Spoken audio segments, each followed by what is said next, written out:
Welcome back, brothers, to Hammer. Tonight we have a story about the Red Hunters, the enforcers of the High Lords. Before we get to the video, be sure to like, comment any video topics you want to see in the future. Be sure to subscribe for the Emperor. I want to thank you guys for your support. I've been killing it. Now, let's get into the video. There are instruments of the throne that must never be named. There are wars that must never be remembered. There are angels of man who must forget what their hands have done. By decree of the Senatorum Imperialis and the Lords of the Holy Orders of Inquisitors, it is held that certain blades must be drawn only in shadow, wielded only in silence, and returned to the vault with their edges washed clean of memory. Let their deeds be sealed. Let their campaigns be ash upon the air. Let their names be written only in the hidden ledgers of the Ordos and in the blood of the damned. So spoke the edict. High above Helengard Prime, the battle barge in sacred trust hung in the void like a sanctified spearhead. Its prow was a cathedral of adamantine and ceramite, its hull bristling with macro-cannon ports and lance batteries, its flanks cloaked in the red and gunmetal of the Red Hunters. Along the vast curve of its armor ran carved reliefs of inquisitorial sigils and imperial scripture, picked out in gold and black, a blunt declaration that this was no mere chapter vessel. This was a weapon bound in sacred contract, a relic on permanent loan from the Lords of Terror's most feared servants. Within its steel-walled gut, in a launch bay the size of a city district, Brother Captain Cassian Tolomar stood upon an observation gantry and listened to his company prepare for war. The air was tainted with incense and propellant fumes. Lumen strips burned a sullen crimson along the vaulted ceiling, throwing red-lit shadows across ranks of armored giants. Red Hunters in full warplate marched and knelt and bowed their heads as thrall serfs and half-lobotomized servitors clamped weapons to maglocks, anointed bolters with sacred oils, and sealed ammunition feeds with wax and prayer. The deep chant of armor autosenses cycling through readiness rites throbbed through the deck, a low mechanical heartbeat. Cassian held his helm at his hip, iron features bare to the cold. His face was a pale, severe mask of scar tissue and old burns, eyes the color of smoked glass, hair cropped as short as a penitent's. At his gorget, a rosarius hung, its jewel etched with inquisitorial script, its chain woven through purity seals that whispered softly with every slight movement. "Brother Captain," voxed a voice over the internal helm bead. Sergeant Malkian's rune flickered green upon Cassian's retinal display, hovering at the edge of his vision. "Augur confirms the target maintains its present vector. No change in course, no weapon cycles detected." Cassian glanced through the void-shielded aperture that dominated the far wall of the launch deck. Outside, the mutinous cruiser, silent pilgrim, drifted along its new, forbidden path, engines gutted, hull scored by the opening salvo from in sacred trust. The once proud vessel of the Imperial Navy now moved with the lunatic drift of a corpse, atmosphere leaking in slow plumes, void-blackened wounds crawling with the dim sparks of internal fires. "Her crew is contaminated," Cassian said. His voice was low and without inflection. "They no longer answer to the throne. They answer to the howling within the warp. That is why their guns are silent. They are listening for whispers that do not come from man." "Acknowledged," said Malkian. There was no hesitation, no surprise. "Boarding torpedoes stand by. Assault pattern Cassian 3, pending your order." Cassian locked his helm into place with a hiss and a click. The world narrowed to the skull-eyed visor, the readouts and rune glyphs that shimmered to life in a cascade of hololithic green across his sight. His autosenses sampled the air, cross-referenced the chemical traces, and found what they always found in Red Hunters' launch bays before war: promethium, incense, lubricants, old blood. "Brother Sergeants," Cassian voxed across the company net. His tone did not rise. It did not need to. 100 and more helm runes flared to acknowledgement. Today we cleanse a vessel that has forgotten its vows. We do this at the word of the Inquisition and in the name of the Master of Mankind. We show mercy to no man, no matter his pleas. We leave no witness alive who has gazed into the warp unshackled. We are the ledger made manifest. We are the correction. A low growl of Binharic cant and battle prayers rolled through the vox in answer. Cassian heard fragments of litany from his brothers, half-remembered verses from the chapter's own catechisms. Trust in the seal. Doubt your own memory before you doubt an edict. Read in the service of the three ordos. Cassian stepped from the gantry and strode down the steel stairs, each tread a measured impact that sent small tremors through the decking. Thralls scattered out of his path, some bowing until their brows touched the cold deck, others staring with the blank eyes of those whose thoughts had been burned away in Scollum Vault's long ago. He passed squads forming up before the yawning maws of boarding torpedoes, crimson and pewter armor gleaming. Each warrior bore the stylized hunter's sigil upon one pauldron and the mark of the Inquisition upon the other. Upon many, at the base of their helmets, were small ports of adamantine and gold, each inscribed with wards and numbers in High Gothic. Memory plugs, mnemonic lock sockets. His gaze lingered on them only for a moment. Cassian entered his assigned torpedo, ducking under the reinforced collar, Mag locking his boots to the deck as the collar clanged shut behind him. The interior was cramped steel and thick restraint harnesses, lined with shock-absorbing padding caked with old scorch marks. His squad sealed in around him, the close confines filling with the metallic musk of power armor and the faint tang of ions. "Launch on my mark," came the gun deck master's voice over the channel, erratic with background interference. "Emperor, guide your blades." "Brothers!" Cassian's helmet lenses polarized as the torpedo slotted into the launch tube. A brief, shuddering stillness. Then the world became roar and acceleration as in sacred trust spat her fangs toward her fallen child. For a moment, there was nothing but the bone-grinding pull of acceleration, the lurch of his massive form in the harness, the thunder of impact alarms, and the steady beat of his twin hearts. Auspec's ghosts flickered across his display as the torpedo cut through the thin haze of debris between the two ships, external feeds showing glimpses of the silent pilgrim's scarred flank looming closer and closer. The torpedo hit home with a shriek of tortured metal. The shock ran through the hull, through Cassian's frame, pinning him into his restraints.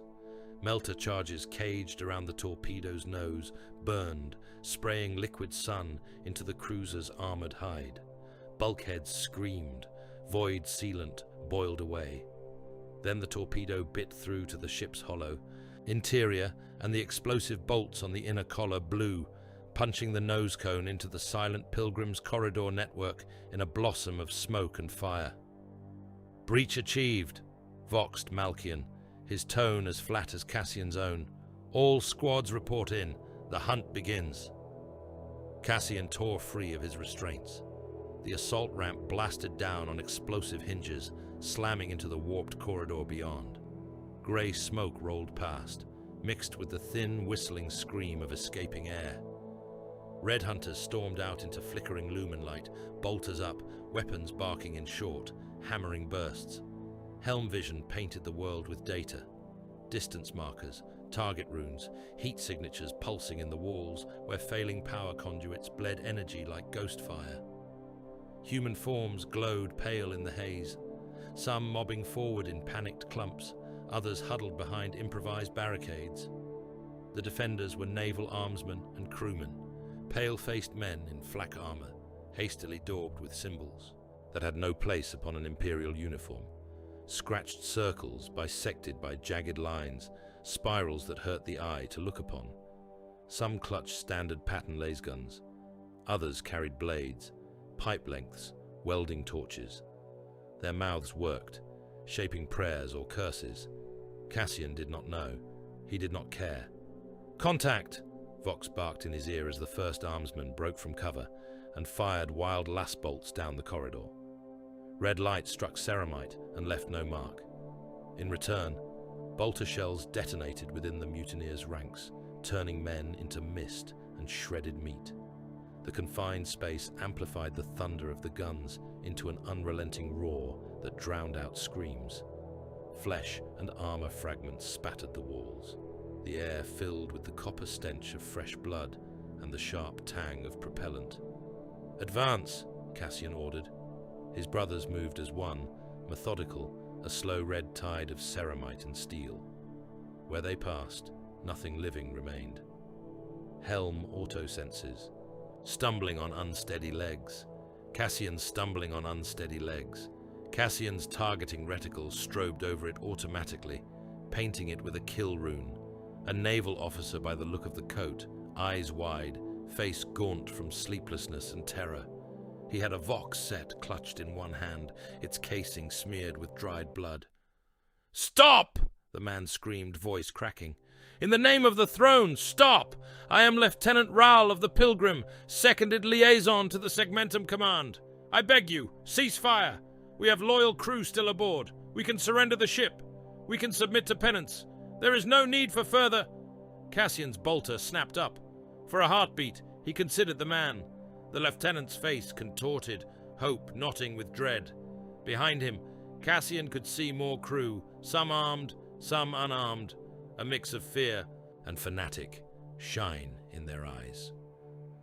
"No witness to the warp may live unshackled," Cassian said. There was no anger in the words. They were simply true. He put a shell through the lieutenant's chest. The man folded bonelessly, Vox set spinning from nerveless fingers. It hit the deck and bounced once, twice, before skittering to a halt. "Shipmaster," Cassian voxed on an encrypted band that cut directly to the silent Pilgrim's bridge. "This is Brother Captain Cassian Tolomar, Red Hunters. By warrant of the Inquisition, your vessel stands condemned of consorting with the warp. Your crew are tainted. You will die to prove your loyalty." Static crackled. A broken voice tried to answer, some hoarse denial or plea, swallowed by interference. Cassian cut the channel before it finished. "Deck command," he voxed to In Sacred Trust. "Mark these compartments. Seal all access points. Prepare to vent them into the void on my word." "Orders received," intoned a cold, Mechanicus handled voice from the battle barge, threaded with the synthetic echoes of the ship's machine spirit. Bulkhead hatches primed. Cassian turned his gaze to the mass of surviving crew further down the corridor. Hemmed in by red hunters behind and sealed doors ahead, they pressed against each other in a stinking, panicked knot. Some tried to kneel, hands raised. Others pushed forward, thinking perhaps that the Astartes would have to acknowledge their surrender if they were close enough. A few simply stood and shook, eyes empty.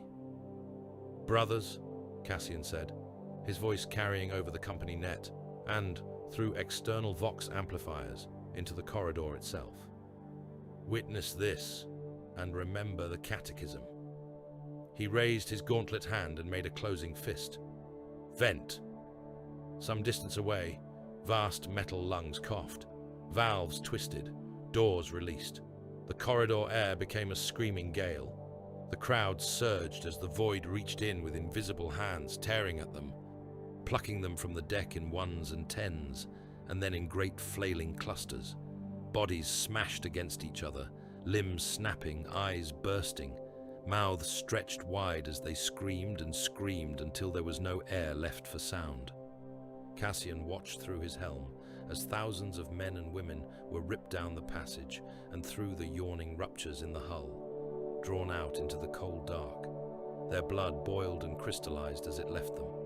Their bodies tumbled away from the ship in a cloud of limbed shapes, slowly spinning, slowly freezing. "Faith without proof is presumption," he said, voice a low growl only his brothers would hear. "This is proof. Their loyalty will be known now in death, not in corrupted life." He ordered the bulkheads sealed once more, recompression beginning in the now empty corridors, and pressed on.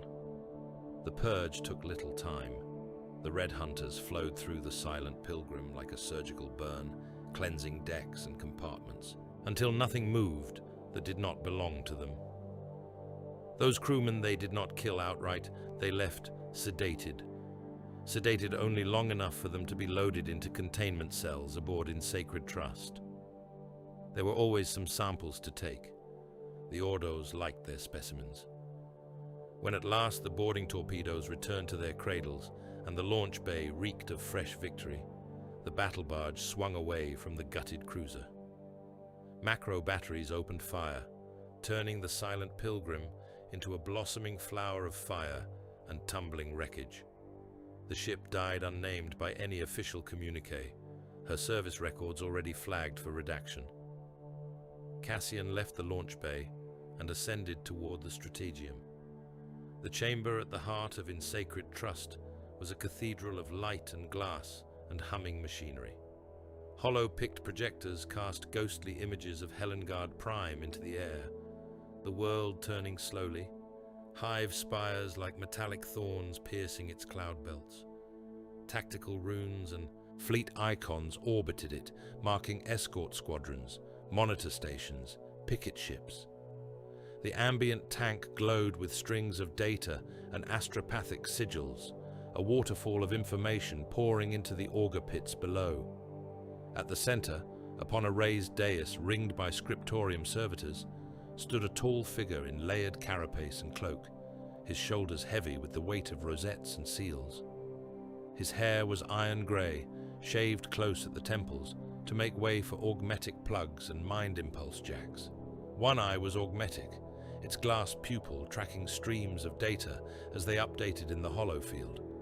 In one gauntleted hand, he held a staff capped with an aquila fashioned from flayed metal, the icon of his authority carved from the armor of some long-dead heretic lord. Inquisitor Lord Marek Varnes watched Helengard Prime turn and smiled thinly. Opposite him, half his form limned in the blue light of a hollow projector, stood Chapter Master Dimar of the Red Hunters. The projection gave him an almost spectral quality, his massive armored bulk reduced by the flicker and distortion of the field. His helm was off, revealing a face of severe patrician lines, the skin marked with ritual scars. His eyes were dark iron. His voice, when he spoke, carried the weight of centuries of war. "The silent pilgrim is destroyed," Dimar said. "Her crew cleansed. Whatever touched them in the warp will find no harbor in their flesh now." Varnes inclined his head in a small, precise nod. "Efficient, as always, Chapter Master. You have my thanks." His tone suggested that such thanks were currency, weighed and measured. "Your Captain Ptolemar executes his duties with admirable lack of sentiment." "He was forged for this duty," Dimar replied, "as were we all. You know our vows, Inquisitor. The Red Hunters are a blade drawn from your vault. We do not ask for whom we are turned. We strike where you point us. That is the covenant. A covenant older than either of us," Varnes said softly. His augmetic eye flickered as it pulled fresh data from the astropathic feeds, overlaying new sigils on Helengard's ghostly form. "Older than whole sectors, older than the current composition of the High Lords themselves. You have never failed the Ordos." "We do not fail," Dimar said. There was no arrogance in the words, only fact. "Some campaigns are erased, some honors never carved upon our banners, but we do not fail." "Good," said Varnes, "because Helengard will test that oath." He gestured with his staff, and the hollow field magnified, Helengard swelling until one hemisphere filled the Strategium's dome. Data ghosted across its surface. Hive designations, population counts, ecclesiarchy holdings, munitorum assets, an entire world's ledger displayed in light. "Helengard Prime," Varnes said. "Shrine Hive world of the Helengard system. 8th class tithes in material, 1st class in souls. 30 billion registered," Dimar said. Varnes smiled again. Thin Dimar said, Varnes smiled again, thin and humorless. Officially, yes. For the last decade, Helengard has known miraculous bounty, harvests exceeding projections, manufacturum output surpassing expectations, hive mortality down to less than 1/10 of usual, pilgrimage numbers swelling beyond capacity. The ecclesiarchy sings of a favored world. His voice hardened, but astropathic choirs sing a different song. They report numbers that do not match. Attendants count 2 pilgrims where 1 boarded a shuttle. Vox logs show conversations that never happened. The more closely we look, the more impossible it becomes. Cassian stepped down from the dais stairs and came to a halt at the edge of the hololithic glow, helm in the crook of his arm. Varnes's augmetic eye flicked toward him, assessing, cataloguing. Damar's gaze met his. "Brother Captain," the chapter master said, "your purge is complete?" "Affirmative," Cassian said. "The cruiser is ash. Contaminated crew removed from the ledger. The samples requested by your agents have been secured in containment vaults and are ready for transit." "Good," said Varnes. "Some small threads from a much larger tapestry. Helengard is unraveling, Brother Captain. The warp bleed upon the silent pilgrim's hull is the same stain we see upon the astropathic returns. Numbers that cannot exist. Systems clocks that refuse to agree upon a date. Demon sign in the underhives. Miracles in the cathedral precincts that smell of sorcery when tasted by a trained mind. This is not simple cult activity. This is something deeper." Damar's hollow image shifted, his armored bulk leaning closer to the swirling image of the world. "And your solution?" he asked. Varnes's free hand moved to his belt. From a secure case hanging there, he drew a data cylinder of black metal, banded in gold, sealed with wax impressed with the twin-headed aquila and the sigils of the 3 great ordos. Dozens of purity seals trailed from it, their parchment edges crisp and unbroken. He held it up so that both Cassian and Damar could see. "This," he said, "an extermination order, ratified by the High Lords, co-signed by the Lords of several ordos, countersigned by myself as field authority. I can order Helengard scoured by cyclonic fire. Right now, without setting a single boot upon her soil, this entire problem burned away in a few moments of holy annihilation." Silence fell across the strategium. The only sound was the hum of machines and the faint susurration of servitors breathing through rebreather grills. "You have not done so," Damar noted. Varnes lowered the cylinder. "No," he said, "because there is something upon Helengard that warrants study before it dies. Because there is a pattern here that smells of older heresies. Because my masters in the Ordos desire more than a clean ledger. They desire knowledge, proof. We have spent too many wars burning our enemies so thoroughly that we no longer know their faces." He looked directly at Cassian now.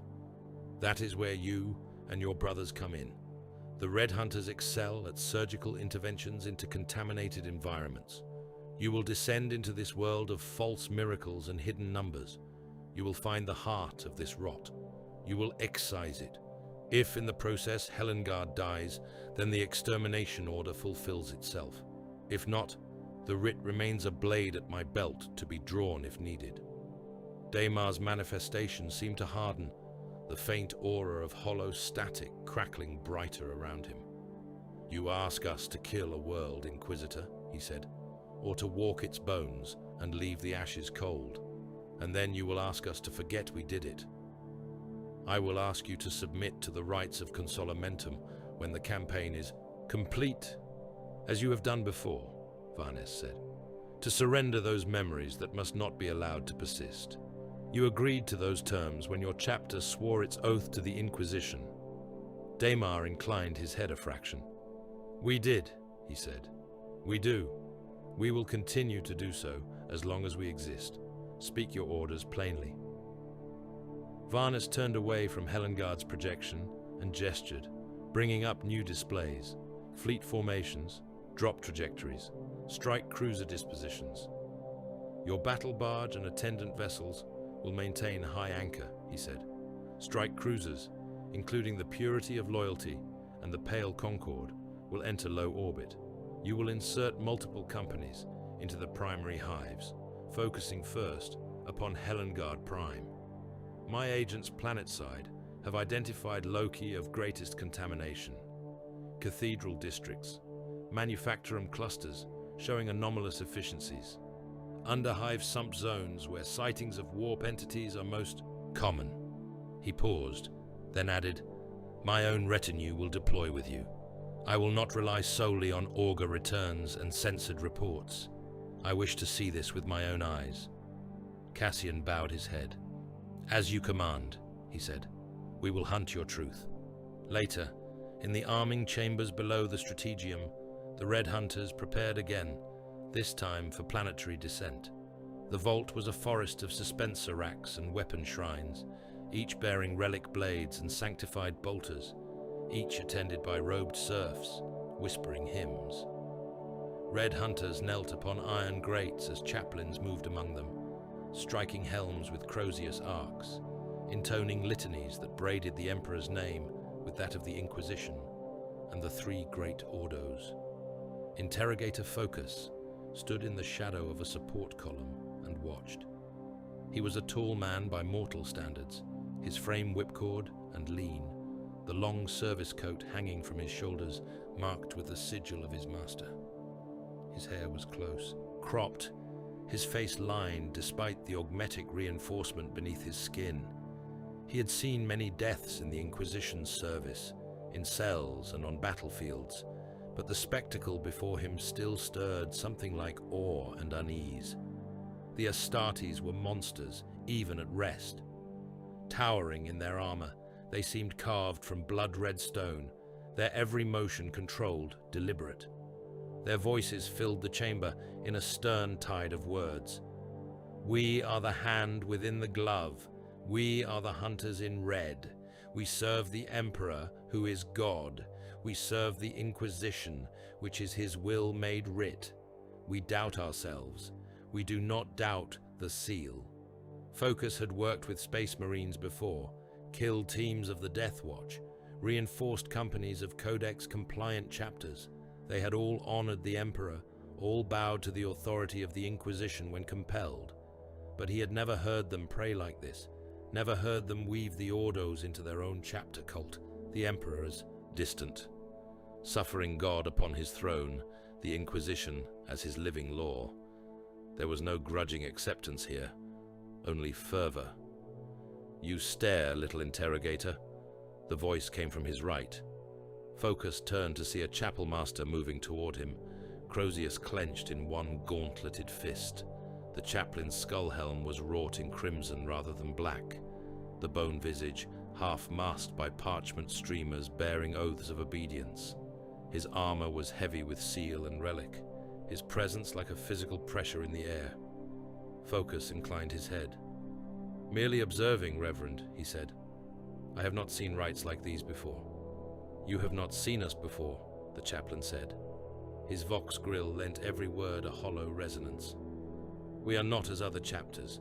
We were made to stand where others fall, to do what others balk at, to forget what others would not bear to remember." Focus's gaze drifted, despite himself, to the back of the nearest Red Hunter's helm. At the base of the skull plate, just above the power cable sockets, a small round port sat, ringed in gold, etched with sigils, a memory interface. He had seen such things before, but rarely upon Astartes. As he looked closer, he saw the faint pale lines of scar tissue around the port, radiating across the warrior's neck like the spokes of a sunburst. Other Marines bore similar marks. Some had several ports, banded in different metals, each inscribed with tiny script. The skin around them was angry, as though the flesh never quite accepted the intrusion. "You wipe them," Focus said, the words out before he could fully choose them. "You strip away campaigns." The chaplain's helm turned to fix him. "We perform the rites of Consolmentum," he said. "We remove that which must not remain. Some memories are too dangerous for any mind to hold, mortal or transhuman. What we do for the Ordos is not for common recollection. And if they resist, Focus asked. He did not know why he pressed. Perhaps it was the unnatural fervor in the prayers, the way these giants spoke of doubt with such obvious conviction. They do not resist, the chaplain said. They are red hunters. They doubt themselves before they doubt the Inquisition. If the ledger demands that a war be forgotten, then we forget it. We remember only that we did our duty. Focus swallowed. His throat felt dry. And you? He asked. Who wipes you? The chaplain was silent for a long heartbeat. Somewhere beyond them, a Thunderhawk's engines began to cycle up, a distant growl rolling through the decks. There are some things, the chaplain said at last, that must remain within a smaller circle still. He moved away without another word, Crozius tapping against ceramite as he went. Focus watched him go, then turned his gaze back to the Astartes. Some wore their scars openly, their ports unadorned. Others had fixed small purity seals over them, as if ashamed of the empty spaces in their minds. An alert rune winked to life upon the chamber's wall, cogitators. Vox chimers rattled. A voice boomed over the internal speakers, relayed from the command decks. All hands, prepare for planetary insertion. Strike cruisers, purity of loyalty, and pale concord moving to low anchor. Atmospheric entry in progress. All Red Hunters elements to Thunderhawk bays.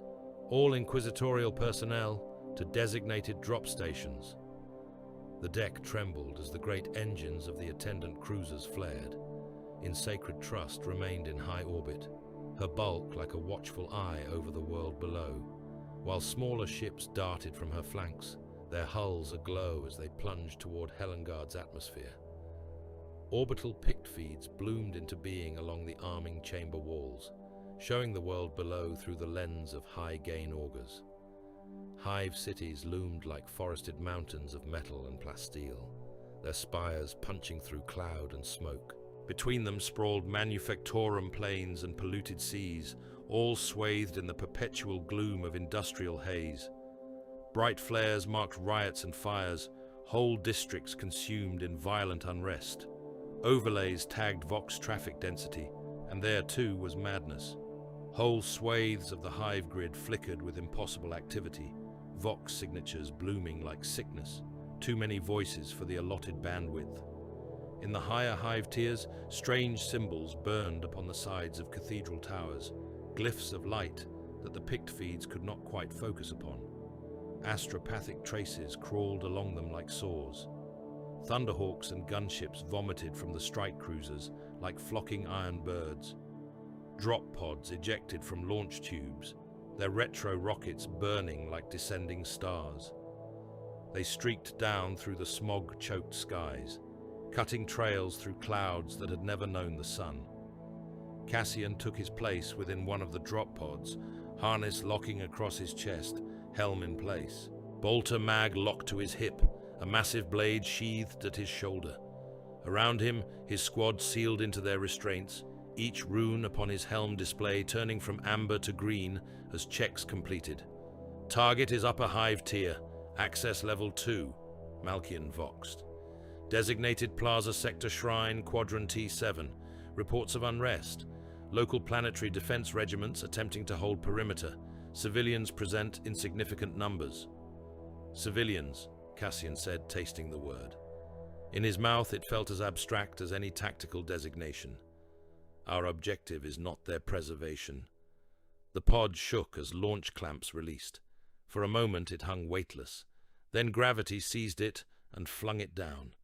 Atmosphere screamed along the pod's hull. Heat bled through the armor plating in shimmering waves.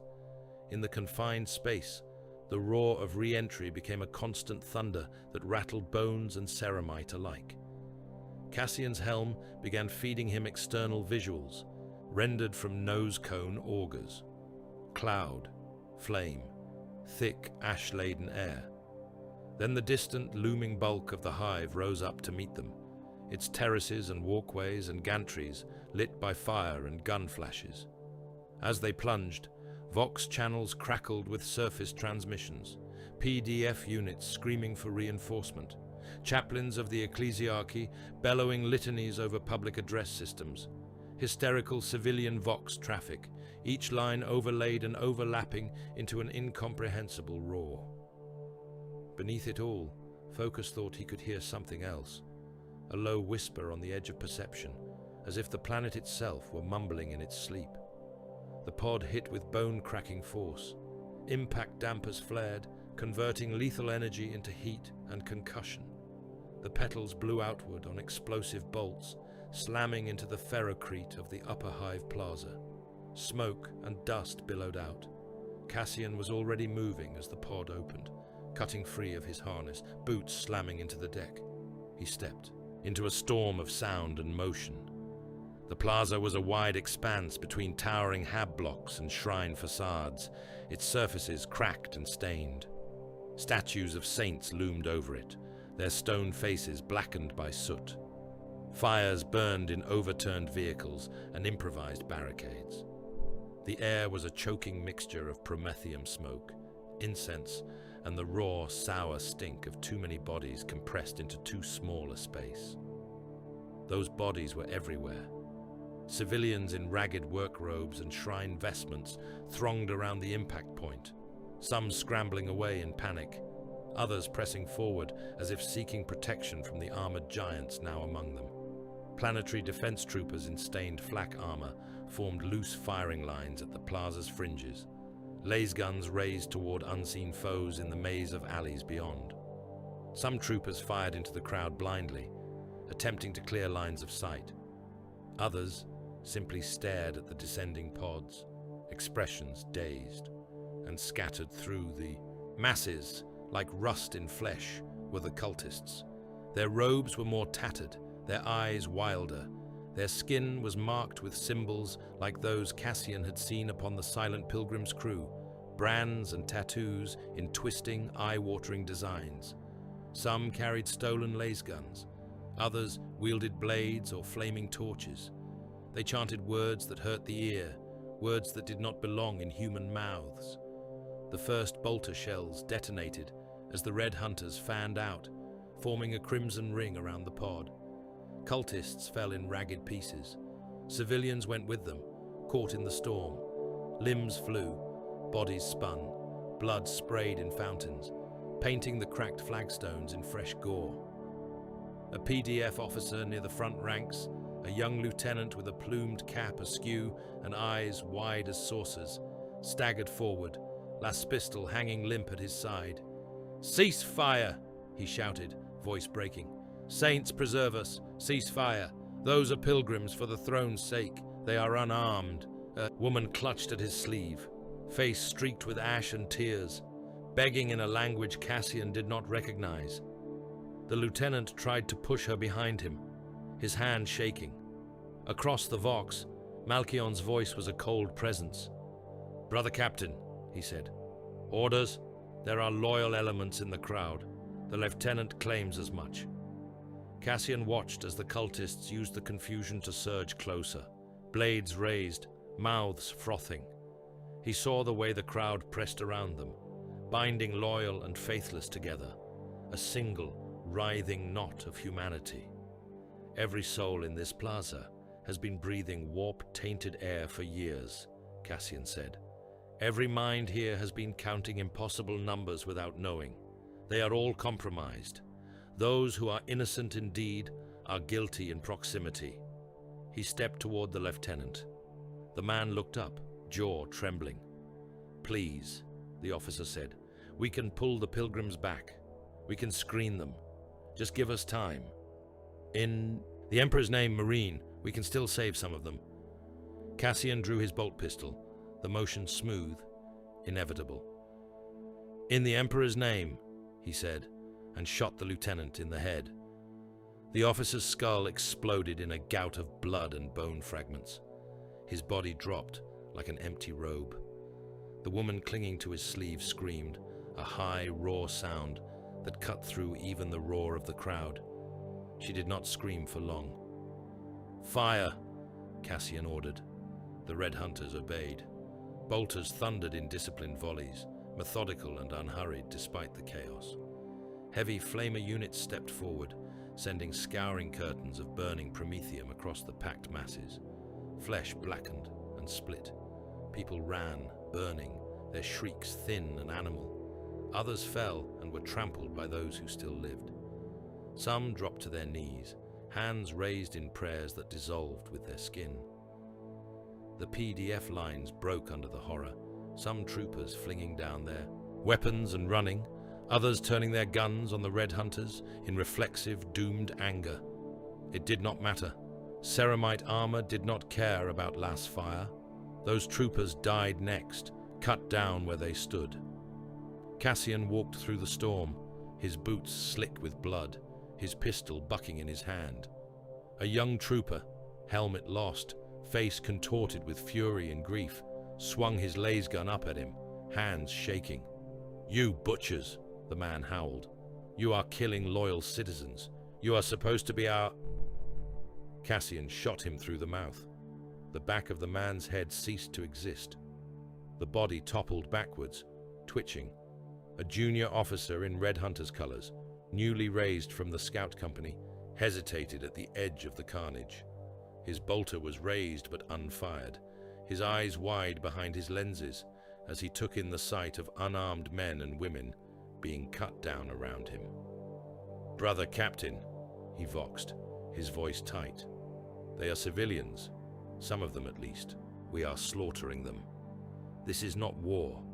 This is—" Cassian crossed the distance between them in 3 strides. He placed the muzzle of his pistol against the younger Marine's breastplate, over the embossed hunter's sigil. "What is our war, brother?" he asked quietly over the private channel.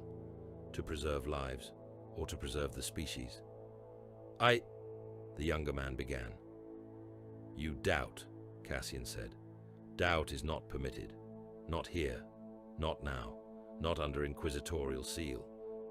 He pulled the trigger. The bolt shell detonated within the Red Hunter's chest cavity, blowing out the back plate in a spray of ceramite shards and pulverized bone. The Marine staggered, fell to his knees, then collapsed, smoke curling from the ruin of his torso. Cassian stepped over the twitching body without a pause. "Record that as battlefield attrition," he voxed to Malkian. "Cause of death, failure of nerve under warp contamination conditions." "As recorded," Malkian replied without comment. The plaza became a charnel house. By the time the Red Hunters ceased fire, there were no living civilians in Shrine Quadrant 7. Only corpses, some still burning, some trampled into unrecognizable paste. The statues of the saints were black with soot and spattered with blood. The stone beneath Cassian's boots was slick and red. The air was thick with smoke and the sweet, cloying stink of cooked flesh. Cassian looked upon the ruin and felt nothing beyond the faint, familiar hollow where other men might have harbored remorse. Somewhere within that emptiness, a catechism whispered, "No witness to the warp may live unshackled. No ledger is clean while deviation persists. We are the hunters in red. We are the butchers of memory." He voxed a simple confirmation to the strategium above. "Insertion complete," he said. "Area pacified." On in sacred trust, in the glow of the strategium's hololithic displays, Inquisitor Lord Marek Varnis. Watch the casualty counters update.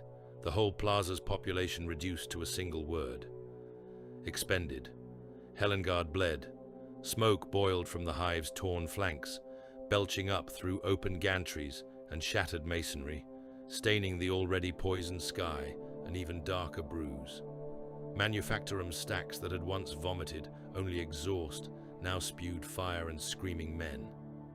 The sound of it was a constant, distant roar beneath the closer thunder of gunfire and the sharp reports of collapsing steel. Cassian's company advanced through a manufacturum district that had been given over to full production of devotional icons and shrine trinkets, glittering baubles pressed from cheap alloys to sate the pilgrim tide. Now the assembly lines were a butcher's playground. "Secure the feeder belts," Cassian voxed, his voice cold and clear across the company channel. "Lock the intake hoppers. Turn the Emperor's bounty to his proof." The manufactorum's main line stretched the length of the cavernous hall, conveyors rattling beneath flickering lumen strips. The belts had once carried raw ore and unshaped blanks toward stamping presses and etching rigs. Now they bore bound men. Cultists and factory overseers shrieked as they slid along the steel, limbs lashed to the moving chain by chains and improvised shackles. Some spat curses, others sobbed prayers. All of them thrashed against their bonds as the line carried them inexorably toward the gaping maws of the promethium furnaces at the hall's far end, their orange light painting the air in hellish color. Red Hunters had repurposed the machine with surgical efficiency. Heavy servitors, turned from their usual duties, jammed bodies into place on the belts with clamp-like hands. The conveyor's pace had been increased beyond safe operating parameters by a tech marine who murmured Binharic cant to the protesting machine spirit until it obeyed. The result was an unceasing file of flesh feeding the fires. In tone, called Chaplain Chiron, his Crozius raised, his vox grill turning his voice into a hollow peal. Let ash be our ledger, let the furnaces tally the Emperor's share. The Red Hunters around him took up the words. Material proof of loyalty measured in ash, they chanted as the first of the bound heretics reached the intake. Material proof of loyalty measured in ash. The conveyor rattled. A man vanished into the furnace's incandescent throat, his scream snatched away by the roar of burning promethium. The smell of scorched meat swelled, thick and cloying, filling the hall. Cassian watched, helm autosenses filtering the worst of the smoke. His bolter hung at his side, mag-locked, his gauntlets spattered with drying blood. Behind him lay a trail of bodies from the manufacturum's outer hab wards to this sacred, industrial heart.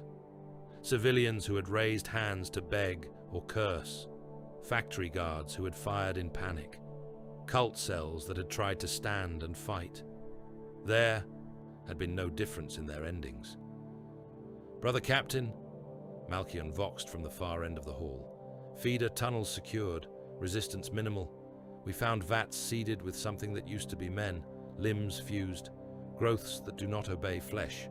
We burned them all. Good, Cassian said. The manufactorum is condemned. Its output was tainted, its workers were tainted, its air is tainted. We burn it down to the foundation, and the ledger is cleared. He turned aside as a chain gang of captured cult overseers was dragged past him toward the belt by a squad of Red Hunters. One of the prisoners, a man whose skin was crawling with half-formed script, tried to lunge at Cassian, froth on his lips, eyes wild. We are chosen, the man babbled. Blessed, the numbers speak and we obey. You cannot kill what has already been counted. Cassian smashed the butt of his pistol into the man's face, caving in cheekbone and teeth, and gestured for him to be added to. The conveyor. You have been counted, the brother captain said. You are now reassigned to fuel. The manufacturum burned. High above, beyond the choking clouds, war raged on a scale that made even this industrial charnel house feel small. From the command dais of Insacred Trust's Strategium, Inquisitor Lord Marek Varnis watched Helengard's death throes projected in cold light. The world floated before him as a haloed orb of smoke and fire, its continents veiled by storm fronts and ash.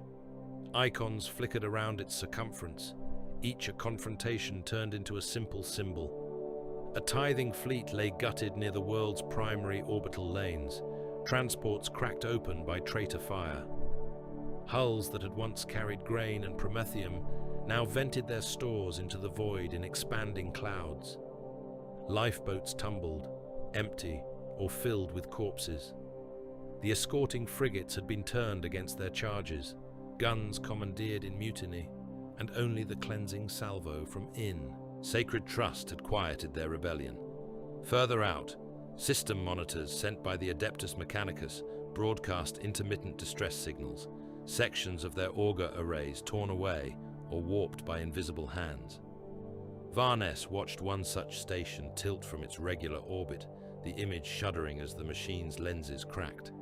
It plunged toward Helengard's upper atmosphere in a slow, stately fall, shedding fragments of itself like trailing embers. On the surface, battle sigils representing whole Astra Militarum armies crawled around the brood of hives. Several regiments had dug themselves into trench lines on Helengard's sediment plains, forming brittle walls of flesh between the hives and the spreading tide of cult militias.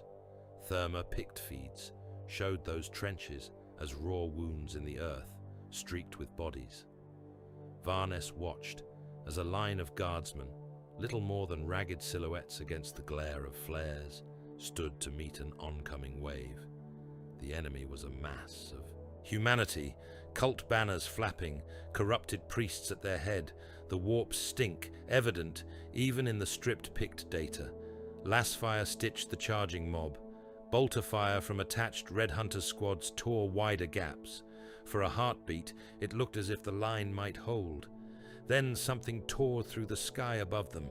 A screaming incandescent shape, like a shard of broken sun, slammed into the earth behind the Imperial line, erupting in a plume of mutated earth and fire.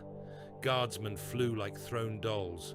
Whole sections of the trench collapsed, swallowing men and barbed wire alike. From the crater's edge, shapes that were not human crawled, laughing voices bleeding through the picked feed as static snarls. The line crumpled. The cult tide rolled over the remains. In its wake, the trenches were left as silent scars filled with meat. Segments of the 8th Army are reporting total collapse on the western plains, intoned a data savant servo skull, its vox grill crackling.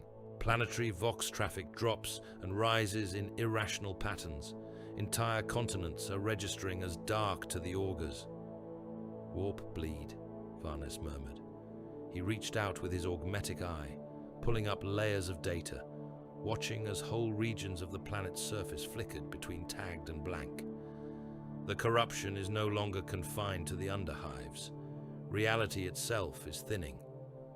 The hollow beside him flickered, resolving into the form of Chapter Master Daemar once more. Even in projected light, the transhuman's presence was immense. "The guard bleed," Daemar said. His tone was not condemning, it was simply observant. Such is their war. They die and die until someone decides whether the world was worth their blood. "Helengard may yet be worth more than blood," Varnes said. "If we can isolate the source of these anomalies, we can learn something of what our enemies are doing. Perhaps anticipate the next Helengard before the rot reaches this stage." "And if we cannot?" Daemar asked. Varnes's hand brushed the exterminatus writ at his belt. "Then we burn it," he said. "We burn it all." A new Vox rune pulsed at the edge of the Strategium's data cascade, tagged with inquisitorial cipher. Varnes frowned and gestured approval. A hollow window bloomed, revealing the seal of the Ordo Hereticus etched in light, overlaid with the personal cipher of another lord. The face that resolved beneath the sigil was lean and hawk-nosed, eyes shadowed by lack of sleep and fever bright with conviction. "Marriage," the man said, dispensing with honorifics. "So the rumors are true. You brought the Red Hunters." "Jerick," Varnes replied, allowing a faint curl of distaste into his voice. "Lord Holst, I had heard you were scrabbling in this ruin as well. How diligent you must have been to let it reach this point." Lord Jerick Holst of the Ordo Hereticus did not rise to the barb. His own surroundings floated. Dimly behind him, a bunker chapel by the look of the burning candles and the suggestion of stone vaults. Men in flak and carapace armor moved through the background, their expressions strained. "Helengard is not lost," Holst said. "Not yet. I declared it salvageable upon arrival. There are loyal hives, loyal regiments. The shrine districts can still be held. I have issued orders to all functioning command vox channels. Civilians are to be gathered in sanctified areas. Guard regiments are to shield those places while the taint is scoured. We do not abandon a shrine world at the first sign of difficulty." Varnes's smile was a thin line. You do not have the authority to countermand an existing writ of extermination, he said, least of all when you were not present when it was drafted. Helengard is already condemned, Jarek. The question now is how much we learn from its death. I have already seen Red Hunter's units on the surface, Holst said, eyes flashing. I know your methods, Marek. They are doing what they always do for those who hold their leash, erasing witnesses, purging entire districts with no effort made to discern loyal from corrupted. That is not censure. That is butchery. It is unlawful. Unlawful.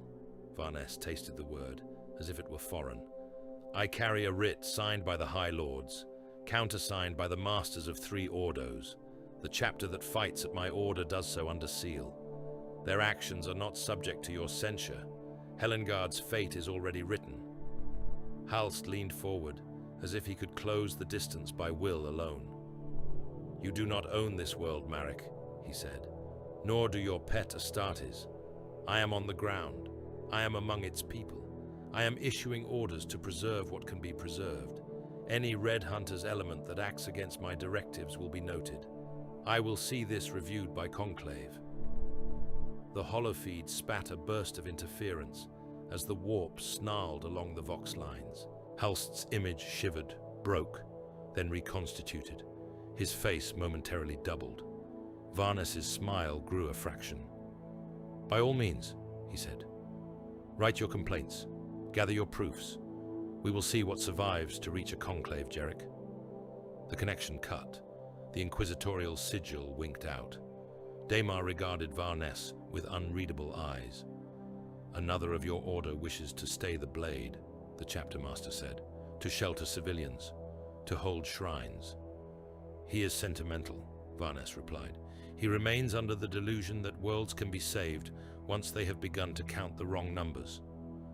His orders contradict yours, Daemar said. They reach my captains as well as your own directives. They do, Varnes agreed.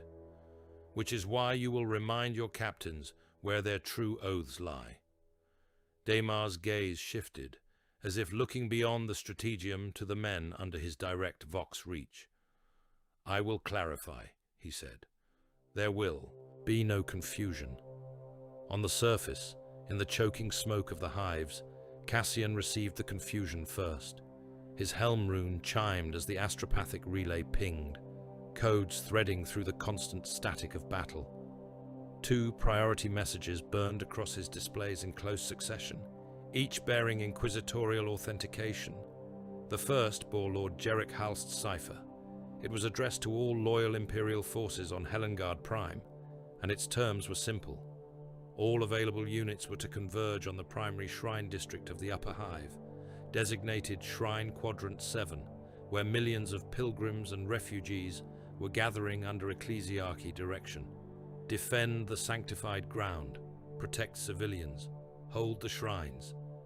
Helengard was to be preserved, its faith bastions made anchor points in the storm. The second bore Marek Varnes's cipher. It was addressed to Red Hunter's command elements only. All known concentrations of population in proximity to warp. Manifestations were to be annihilated, no exceptions. No attempts were to be made to differentiate between cultist and loyalist. Witnesses to the warp were contamination, by presence if not by act. Shrine Quadrant 7 was highlighted in pulsing red as a priority target. A heartbeat later, a third signal overrode both, carrying the chapter's own master code. Daemar's voice, free of distortion despite the distance, filled Cassian's helm. Brother Captain, Daemar said, you will receive conflicting directives from differing branches of the Ordo. This is expected. Remember your vows. We are the blade in one hand, not a shield in many. You will obey Lord Marek Varnes in this matter. You will treat his seals as if they were carved upon your own gene stock. Understood? Understood, Cassian said. Then hear my order, Daemar continued. You will advance upon Shrine Quadrant 7. You will cleanse it utterly. You will not concern yourself with who ordered its populace gathered. You will concern yourself only with the ledger. Leave nothing living where the warp has written. The channel closed. Cassian did not sigh. Space Marines did not waste air on such things. But in that moment, a familiar stillness settled over him, the silence that came just before a trigger pull. "Company," he voxed. "New objective. Shrine Quadrant 7. The millions sheltering there are compromised by proximity.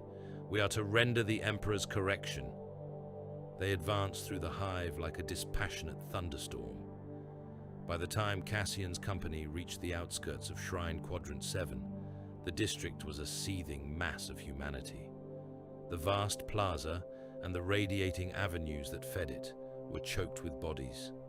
Pilgrims clutching icons and relic fragments. Refugees dragging crude carts laden with whatever they had managed to salvage. Planetary Defense Force remnants trying to impose some structure with battered Vox units and hoarse voices. The shrines themselves loomed above the press, great Gothic structures of stone and plasteel, spires stabbing at the smoke-heavy sky. Their stained glass windows showed saints and martyrs in poses of stoic agony, the colored panes reflecting the orange light of fires. Loud hailers blared hymns and reassurances, the recordings crackling, occasionally slipping into garbled nonsense as the warp reached even for Vox code. The air was thick, sweat, incense, voided bowels, promethium fumes. The crowd noise was a constant grinding murmur, punctuated by occasional screams. Cassian's arrival shifted that sound. When the first ranks of red hunters marched into view, crimson armor catching the ruddy light, a wave ran through the mass. Those who still believed in the Imperium tried to surge toward the Astartes, hands raised, tongues tripping over prayers. Those whose faith had already twisted shrank back, eyes shrinking to slits, hands tightening on concealed blades. "Positions," Cassian voxed. "Heavy flamers to the front. Plasma squads ready. We are to scour, not disperse."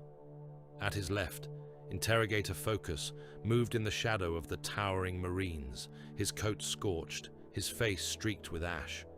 His sidearm hung low, unused. His gaze moved from the crush of people to the advancing red hunters, and back again. Each heartbeat seemed to draw new lines in his features.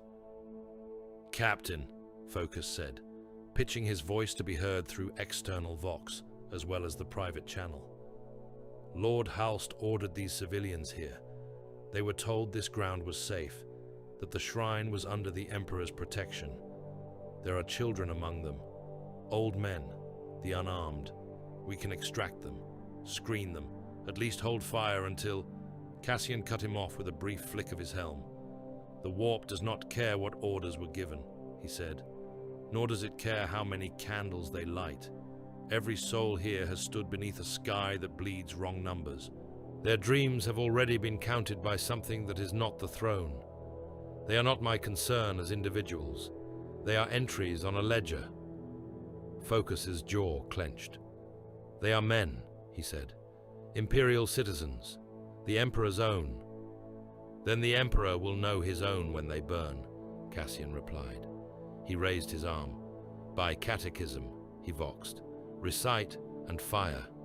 Chaplain Chiron's Crozius slammed into the ferrocrete, sending a dull boom through the plaza.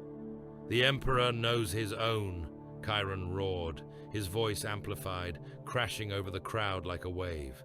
"He knows them in life, he knows them in death. Better they be ash in his sight than flesh in the ledger of the warp." "The Emperor knows his own," echoed the company. Heavy flamers spat gouts of burning promethium into the tightly packed masses. Fire rolled across the plaza in glowing sheets. Men caught in the first blast vanished beneath the flame, outlines shrinking, blackening, then collapsing into charred heaps. Those behind them turned to run, but had nowhere to go, pressed in on all sides by others who had not yet understood. The searing wave washed over them, limbs flailing, mouths stretched in soundless screams that only found voice when the flames briefly thinned. Plasma cannons thumped, incandescent spheres of star heat arcing into the densest knots of bodies.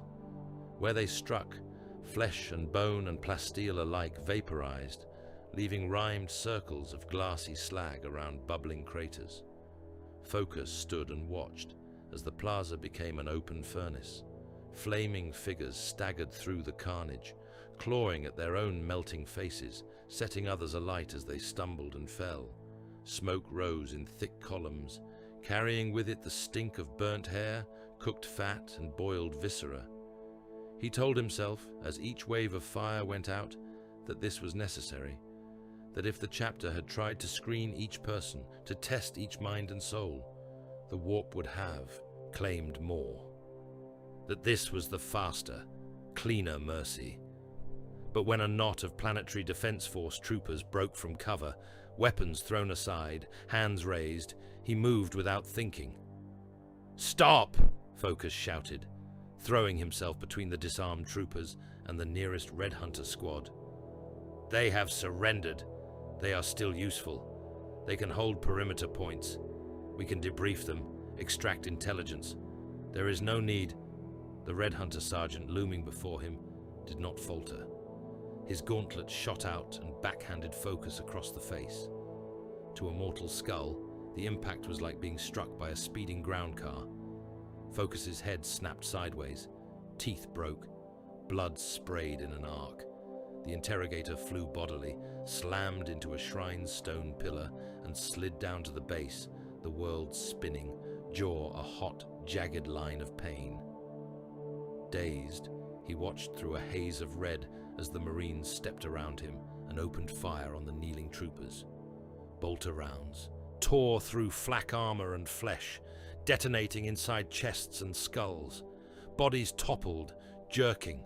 One man tried to crawl away, dragging ruined legs, until a boot stamped down on his spine and drove him flat. No words were exchanged. The Red Hunters killed the surrendered troopers with the same detached efficiency they applied to everything else. Focus spat blood, a shard of tooth clicking on the stone.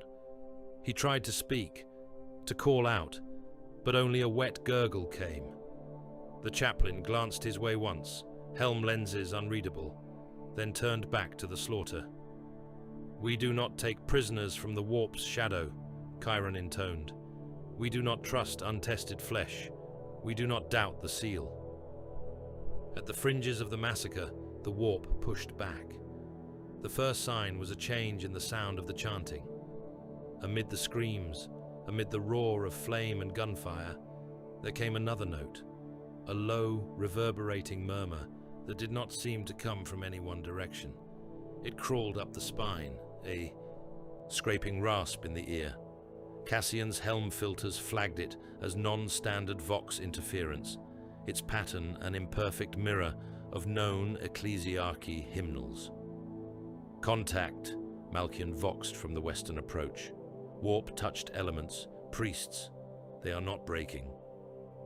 Cassian shifted his advance vector, pushing through a knee-deep carpet of corpses toward the disturbance. At the far edge of the plaza, where the burning throng thinned, a procession forced its way forward. Men in priestly robes, their vestments tattered and bloodstained, advanced in a rough line. Their faces were covered by masks fashioned from flayed skin, stitched into crude iconography. Their hands clutched crozier staves and censers, from which poured not incense, but a thick, shimmering miasma that made the air waver. Around them, cultists surged, but these did not flee when bolter shells detonated among them. They did not scatter when heavy flamer streams cut into their ranks. They pressed forward, heedless of loss, screaming praises not in high Gothic, but in a tongue that made Cassian's genetic enhancements itch. Behind the priests, the air writhed. Shapes slipped through the thinning veil. At first, they were no more than suggestions in the smoke, distortions that the eye could not quite fix upon. Then, they coalesced. Limbs that were too long, mouths where no mouths should be, clawed hands that left trails of frost in the air. Little more than a score to begin with, then dozens, then more. Lesser demons, the foot soldiers of the warp, wearing skins that reflected the fears of the men who looked upon them. The first wave hit Malkion's line like a breaking storm. Demon claws screeched against ceramite, leaving gouges that smoked. One beast, a thing all teeth and tendrils, leaped onto a red hunter's chest plate and began tearing at the seals. The marine roared a prayer and tried to wrench it free, but the thing's flesh flowed away from his grip like tar. Sigil. "Grenades!" Cassian barked. "Pattern Omega! Detonate on my mark!" Red hunters at the front ranks pulled drum-like grenades from their belts, each casing inscribed with intricate hexagrammatic wards. They thumbed activation studs, auric light settling around the devices like caged sunfire. "Mark," Cassian said. The grenades arced out, falling among the demon tide and the priests who drove them on. They detonated, not with simple concussive force, but with a flare of witchlight and a crack of air collapsing into itself. Hexagrammatic sigils burst outward in shimmering cages, lines of force binding and crushing. Where the fields touched demons, unreality screamed. Creatures folded in upon themselves, dragged howling back into the scars that had birthed them. Priest and cultist flesh blistered, warped into new and ugly forms, then detonated in showers of corrupted meat. Psych-warded bolt shells followed, their casings etched with the sigils of the Ordo Malleus, their payloads infused with sanctified dust and prayers. Cassian's bolter bucked against his gauntlet as he fired, each shell detonating within a demon's form like a shard of pure faith, tearing them apart more surely than any simple explosive. The Red Hunters advanced as they fired, forming a wedge that drove straight into the heart of the manifestation. They moved with the surety of long practice. This was not their first brush with demonic infantry. They had hunted such things in forgotten campaigns that not even they remembered clearly. Chaplain Chiron strode at the wedge's point, Crozius crackling with caged force as he smashed aside a lunging horror. Warp Echor hissed where it spattered his armor, but the layered wards held. His voice boomed litanies of contempt, drowning out the priest's twisted hymns. "In the Emperor's name you are denied," he roared. "In the Inquisition's name you are catalogued and erased. You will not find purchase here." For a few moments, reality and unreality wrestled in the plaza, the air a clash of opposing truths. Then the demon line faltered. The priests died screaming, torn apart by bolt fire and Crozius blows, their bodies folding into husks as whatever wore them fled. The surviving cultists finally broke, their unnatural resolve gone with their patrons. They turned to flee and were cut down in the backs. As the last demon dissolved into greasy smoke, the flames in the plaza continued to burn. The dead still crackled. The crowd, once millions, was now a carpet of ruin. Thunderhawk engines rumbled overhead, their exhaust washes stirring up eddies of ash. One gunship, marked in inquisitorial black and red, descended upon grav fields toward the shrine steps. Cassian turned as it settled, dust gusting around its landing struts. Its ramp slammed down, and Inquisitor Lord Marek Varness strode out, his retinue fanning in disciplined arcs. Stormtroopers in carapace armor moved ahead of him, hotshot, laserguns ready. Behind them, robed savants carried data slates and Auspex devices, their eyes already raking the carnage with clinical interest. A psyker in a straitjacket of sigils twitched, as if swatting unseen insects. Around them, a squad of red hunters in Terminator armor formed a living wall.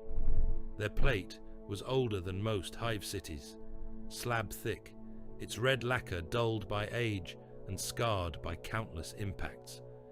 Each bore the triple sigil of the Ordos upon one massive pauldron. They came down the ramp in lockstep. Their external Vox units crackled as they gave challenge.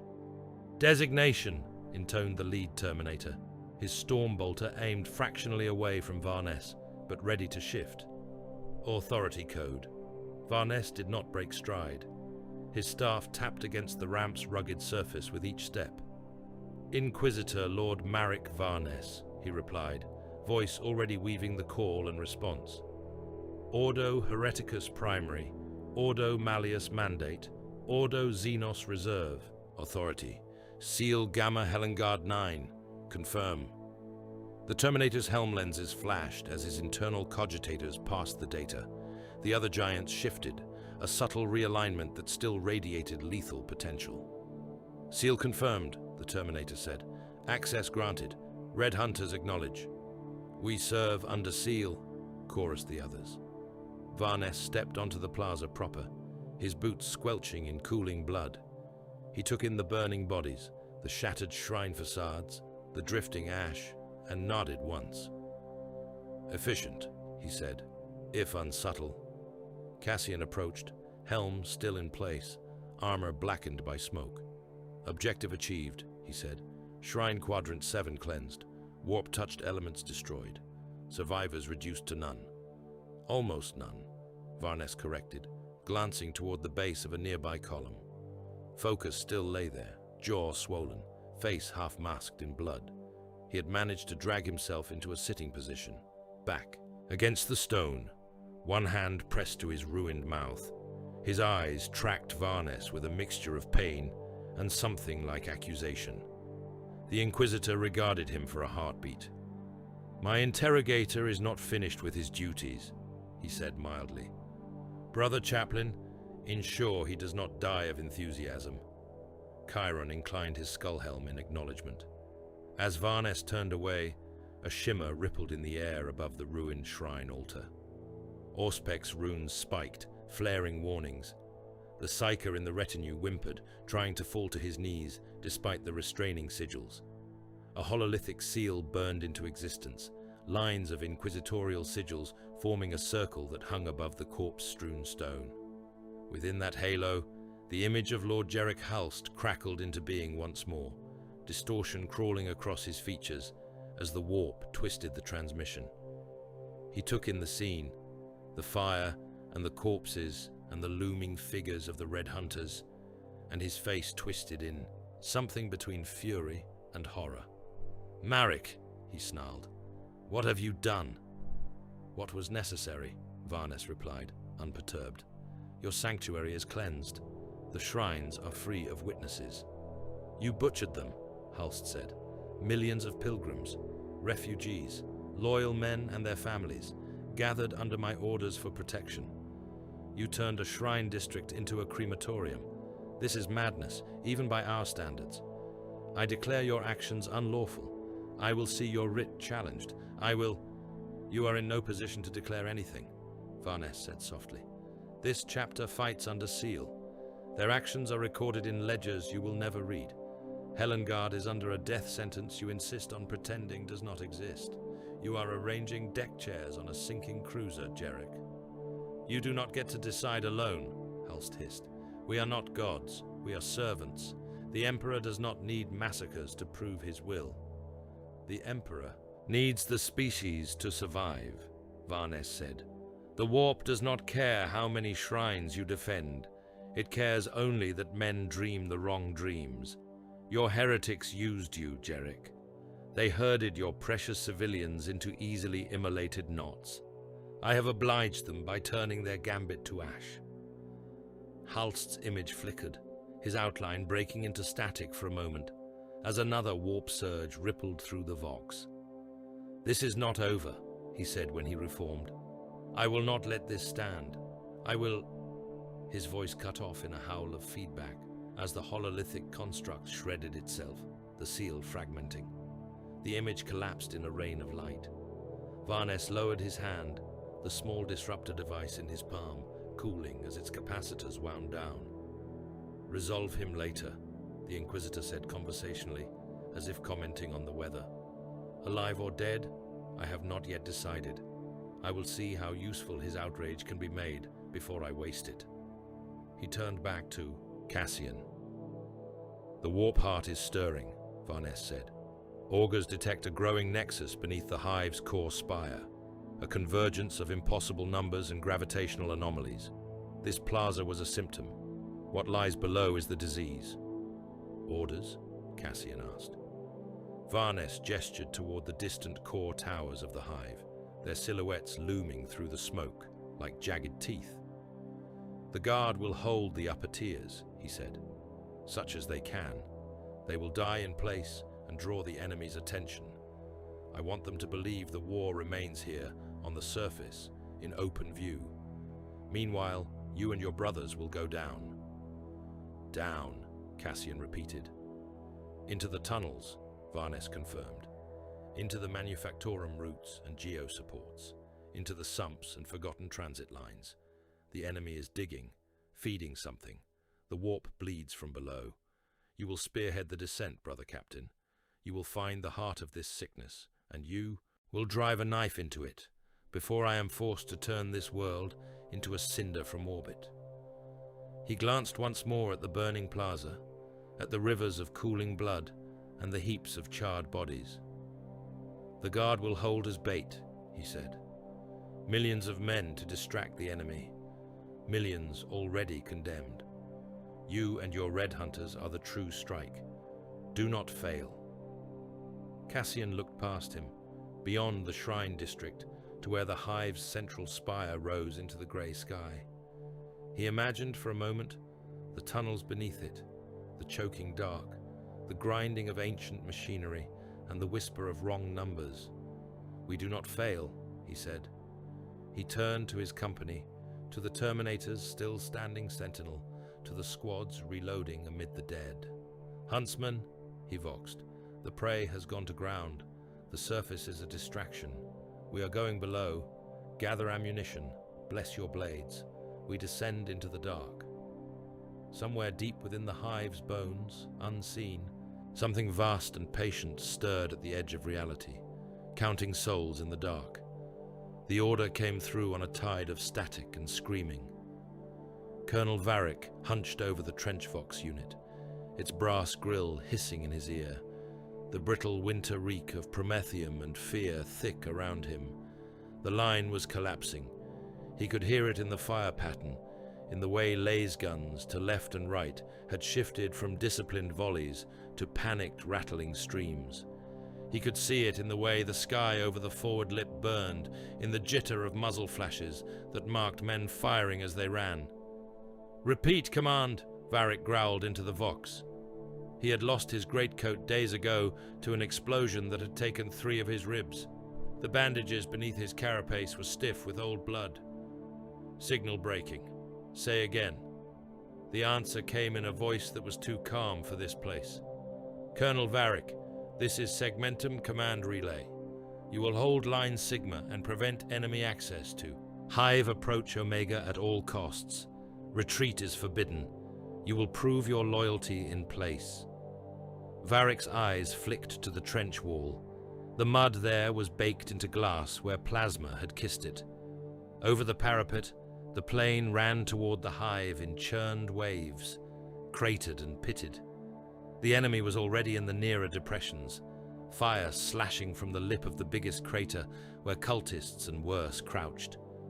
Beyond that, the hive's outer bastions burned, huge stone angels toppled and shattered. At all costs, the vox voice repeated. Do you acknowledge? Varric glanced down the line. Guardmen crouched shoulder to shoulder, their faces a uniform mask of exhaustion. Some were boys, faces still soft beneath grime.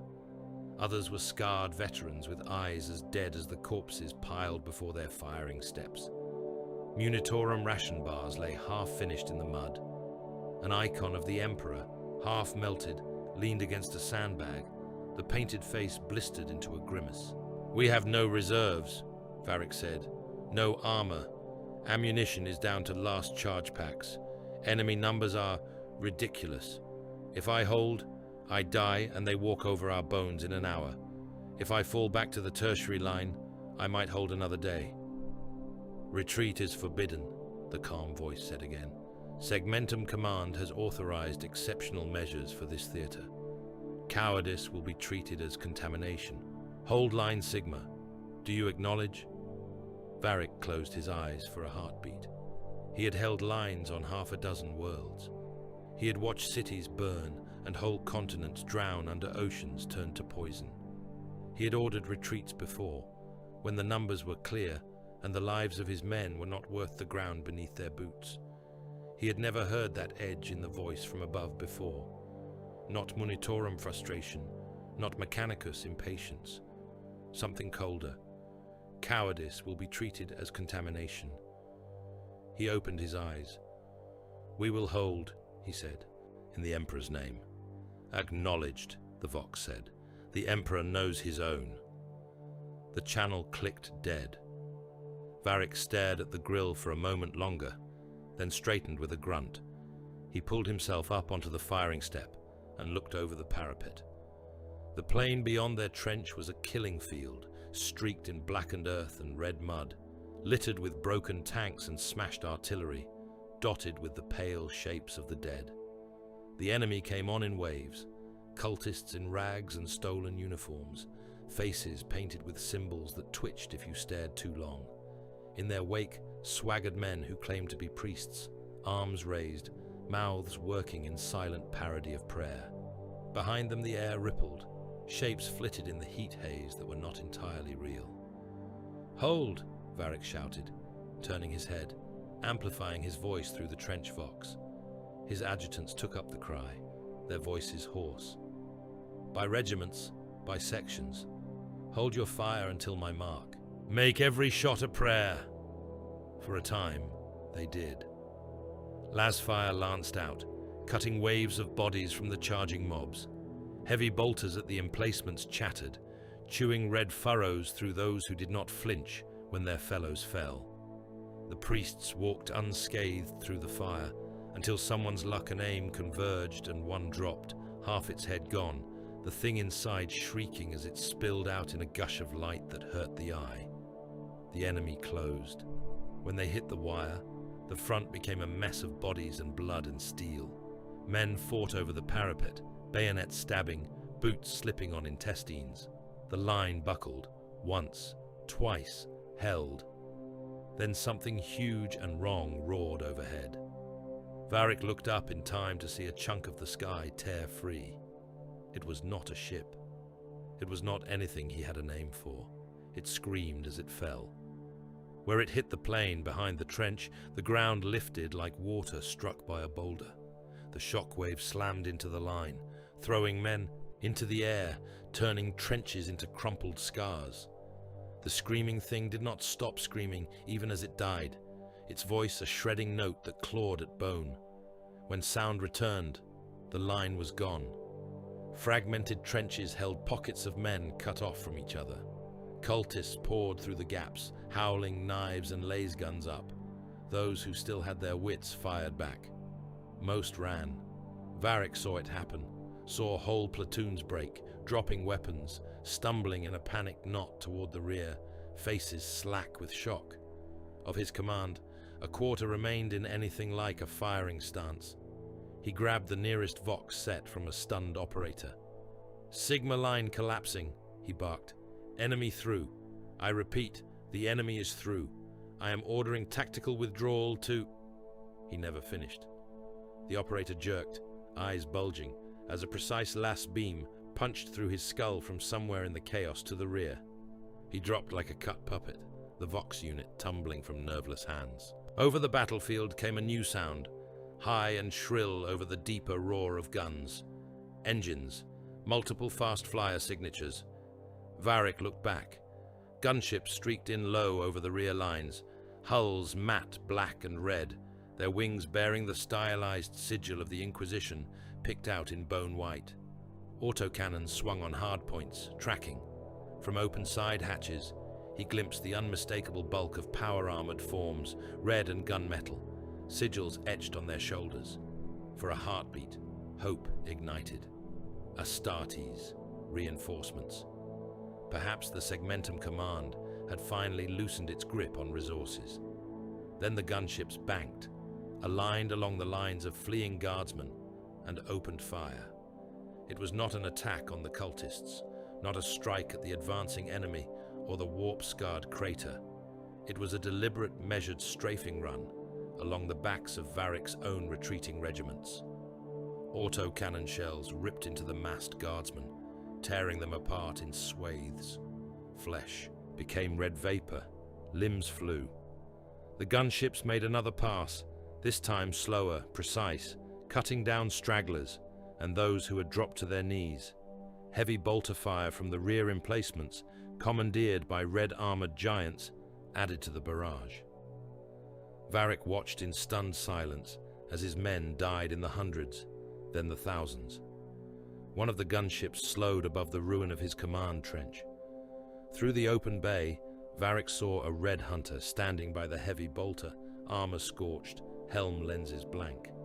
The Marine's gaze tracked the panicked motion below, choosing targets with the same dispassionate efficiency he might apply to cultists. Varric met that faceless stare for a moment. "Why?" he whispered. "We are loyal. We held. We held." On some private channel he could not hear. Someone somewhere must have said a word. The gunship's bolter swung, its barrels whining. The world turned into white noise and red mist as the trench ceased to exist under the storm of fire. From orbit, in Sacred Trust's strategium, the carnage was just another mark upon the ledger. Lord Holst's bastion rose like a stone fist from the hive's wounded flank. It had once been a fortress temple, a stronghold of the ecclesiarchy, whose towers were visible from half the upper hive. Now, its walls crawled with void ward projectors and layered energy shields. Banners bearing the Aquila and the sigil of the Ordo Hereticus hung beside tattered saint flags. Heavy weapons emplacements bristled along its parapets, manned by exhausted guardsmen in battered armor and by stormtroopers in inquisitorial livery. Within its wards, Holst had gathered what he could of Helengard's sanity. Chapel vaults reeked of incense and sweat, filled with ranks of refugees and wounded troopers. Chaplains stalked the aisles, chanting, trying to drown out the distant rumble of artillery with hymns. Munitorum scribes huddled over stacked data slates, tallying dwindling ammunition, stores and casualty reports with shaking hands. Relic shrines crammed with saint bones and shard icons had been dragged into the inner sanctums, arranged in hasty circles and interlocking sigil patterns to strengthen the bastion's spiritual armor. In Lord Jeric Holst's private command chapel, the air was thick with the stink of machine oils and candle smoke. A hollow projection of Helengard flickered above the central altar, its image warped by intermittent static. Regions of the globe pulsed red, whole continents marked as lost, while others shimmered in a sickly amber that meant contested or unknown. Holst stood before it, hands braced on the stone, jaw clenched so hard the muscles stood out as cords. His once pristine carapace armor was scuffed and smoke-stained, its inquisitorial sigils scorched in places. His eyes were ringed with fatigue, but their flame had not dimmed. "This is what restraint has brought us," he said, voice raw. "A world chewed half through before. Anyone even called for us? The Munitorum refused to believe the first reports. The Administratum refused to allocate resources. The Ecclesiarchy sang hymns and called it a miracle. And now that they finally see, they send Marek Varnes and his butchers instead of reinforcement." A confessor standing at his side shifted uneasily. The priest was a gaunt man in threadbare robes. A chain of prayer beads wound so tight around his wrist, the flesh beneath had gone pale. He glanced reflexively at the icon of the Emperor that dominated the far wall, as if afraid the carved eyes might take offense. "You opposed the early sanction," the confessor said softly. "Forgive me, Lord, but you refused to authorize even limited purgation when the first underhives began to show signs of deviation." "Because it was contained," Holst snapped. "Because there were regiments enough and time enough to cut the rot out carefully. Because Helengard is a shrine world, not some nameless rock. You do not swing a cyclonic axe at the first hint of infection. You lance, you cauterize, you heal." He stabbed a finger at the burning sections of the hollow globe. "What Marek does is not surgery," he said. "He is burning the patient alive to prove his blade is sharp. He calls it necessity. I call it indulgence. He has been too long with the Malleus. When all you see are demons, you start to assume every shadow hides a claw. A Vox adept in inquisitorial grey hurried up the chapel aisle, holding a slate like a shield. His hair was singed, his features taut. "My lord," the adept said, bowing, "new reports from the Western Plain. Colonel Varick's regiments have been destroyed." "Destroyed?" Holst turned, the word heavy. "By the enemy?" The adept hesitated. That was answer enough. Gunships tagged with inquisitorial codes and Red Hunter's transponder signatures were observed firing on retreating guard elements, he said. Survivors report strafing. Runs along their own lines. There is, confusion. Holst closed his eyes for a moment. When he opened them again, something in them had hardened to iron. "So," he said quietly, "Maric has decided that Imperial lives are as expendable as any cultists. This is not censure. This is execution." He straightened, shoulders squaring. "Send a secure transmission," he told the adept. "All channels, all loyal command structures, and to In Sacred Trust, if the warp will still carry it. State that Inquisitor Lord Jerick Holst, Ordo Hereticus, declares Helengard salvageable and under his authority. Order all commanders to protect civilians and sacred sites. Any Red Hunters unit acting outside that mandate is to be refused cooperation, and their actions are to be logged for later review." The adept swallowed. "And Lord Varness?" he asked. Holst's lips thinned. "I will speak to Maric directly," he said, "if he has not already lost himself in his own fire." On In Sacred Trust, above, Maric Varness watched Holst's declaration scroll across an augur slate, the inquisitorial cipher flagging it as authentic. The corner of his mouth twitched in something that was not quite a smile. "He declares my actions unlawful," Varness said, "on a world already under writ of extermination." Across from him, the hollow form of Chapter Master Daemar stood silent, helm tucked under one arm, the light of the hololithic projectors painting his scarred face with ghost blue. "He contradicts your seal," Daemar said. "He confuses command lines. He tells his men to protect civilians you have ordered cleansed. That breeds hesitation.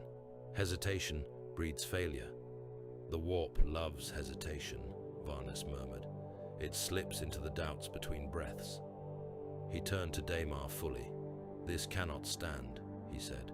"Your chapter cannot serve under two hands. I will not have my blade twisted out of my grip in mid-arc." Daemar watched him with those iron eyes. "What do you propose?" the chapter master asked, though Varness suspected he already knew. Varness drew in a slow breath.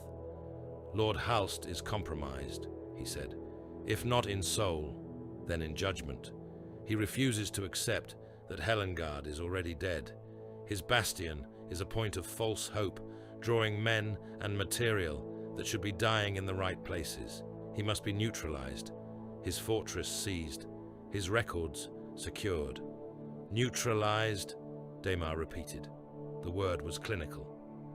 "He is an inquisitor of your own order, a lord." "So am I," Varness said. "I outrank him in this matter. I bear the writ. I have the mandate of the Ordos. Helengard cannot afford two masters tugging at its corpse.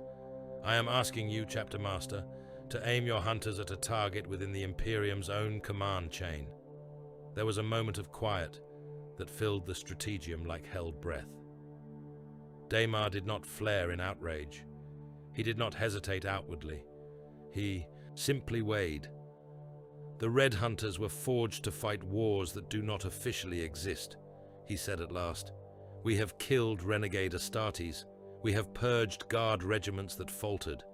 We have erased whole campaigns from our own memories because the Ordos demanded it.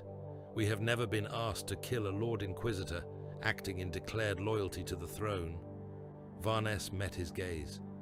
"You were made to be the final correction," he said, "even when the error wears the same sigil as your master." Daemar's jaw tightened by a fraction. "Say the words," he said.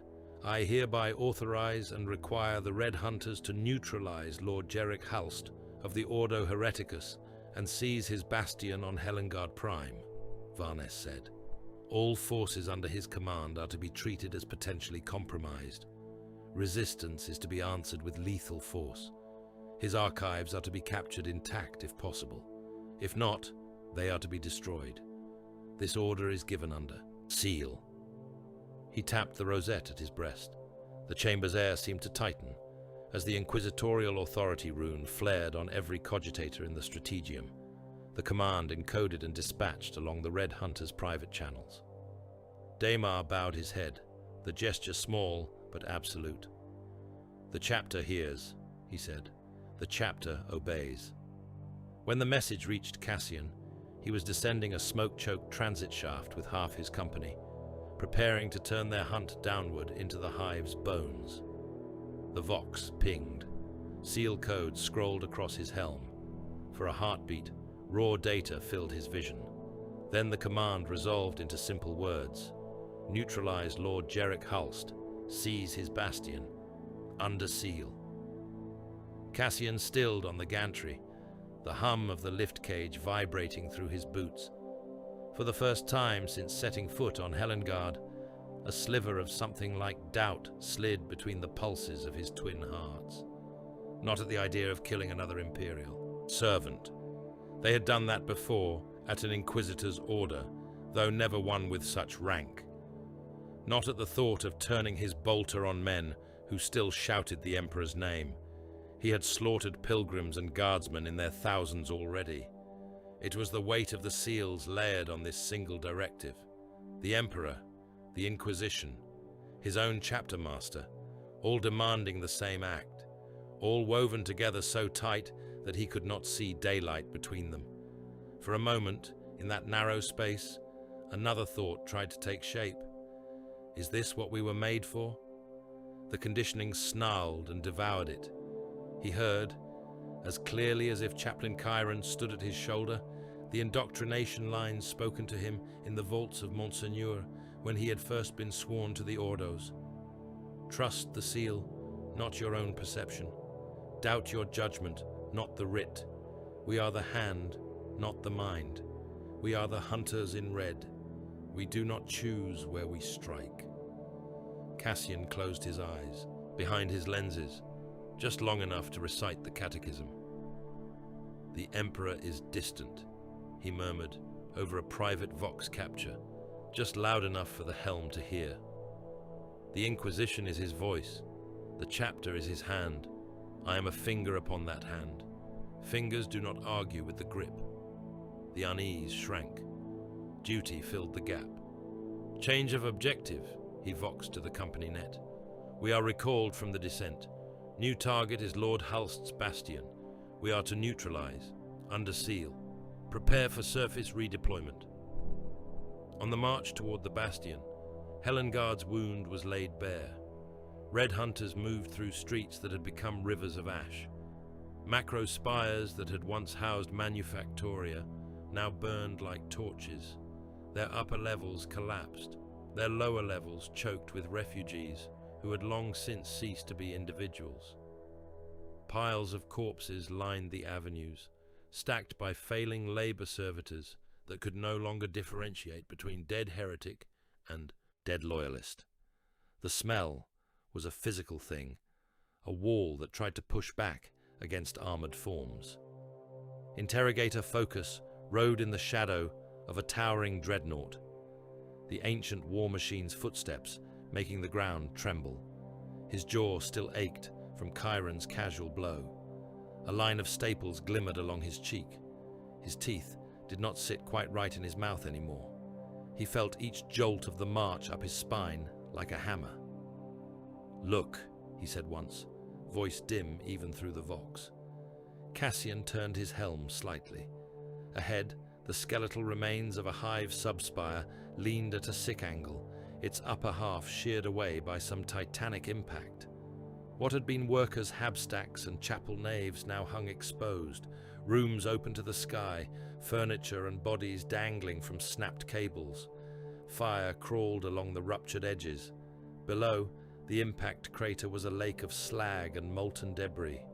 Beyond that, on the horizon, another hive's crown sagged like a candle left near a furnace.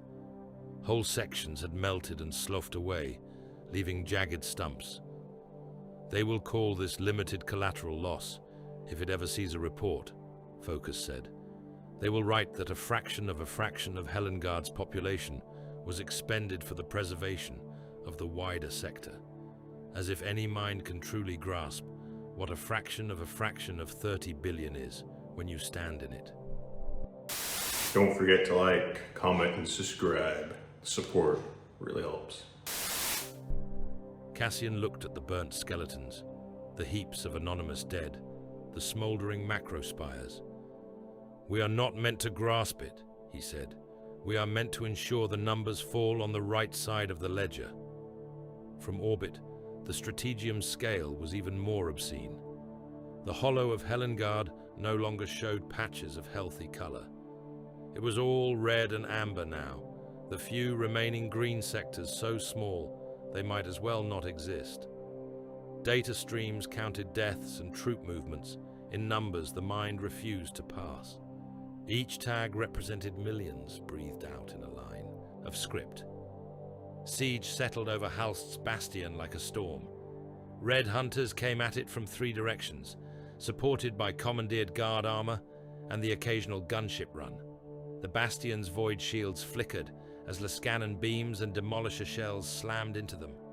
The gunners on the walls answered with heavy bolter fire and missiles, their rounds sparking from ceramite and punching holes in the loyal tanks arrayed below.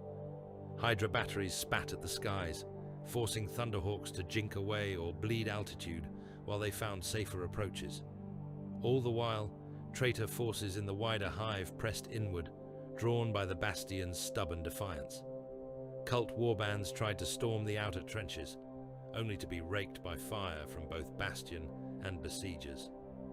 Demonic manifestations flickered at the edges of reality, unable to cross the void wards in full, snapping and snarling like beasts held at bay by invisible chains. Within the bastion, Holst refused to yield. Voxlinks crackled as he invoked seals of his own, demanding to speak to the Red Hunter's commanders. "You are firing on sanctified ground," his voice boomed across the siege lines, broadcast from the bastion's auger towers. "You are killing men who still hold the Emperor's image in their hearts. By what authority do you do this, Cassian Ptolemy? By what right do you turn your guns on your own?"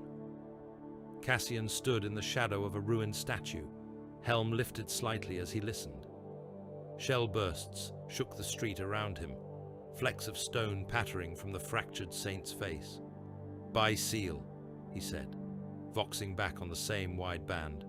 "By writ, by the voice of Lord Marek Varnes and the assent of my chapter master, by the covenant that binds us to the Ordos."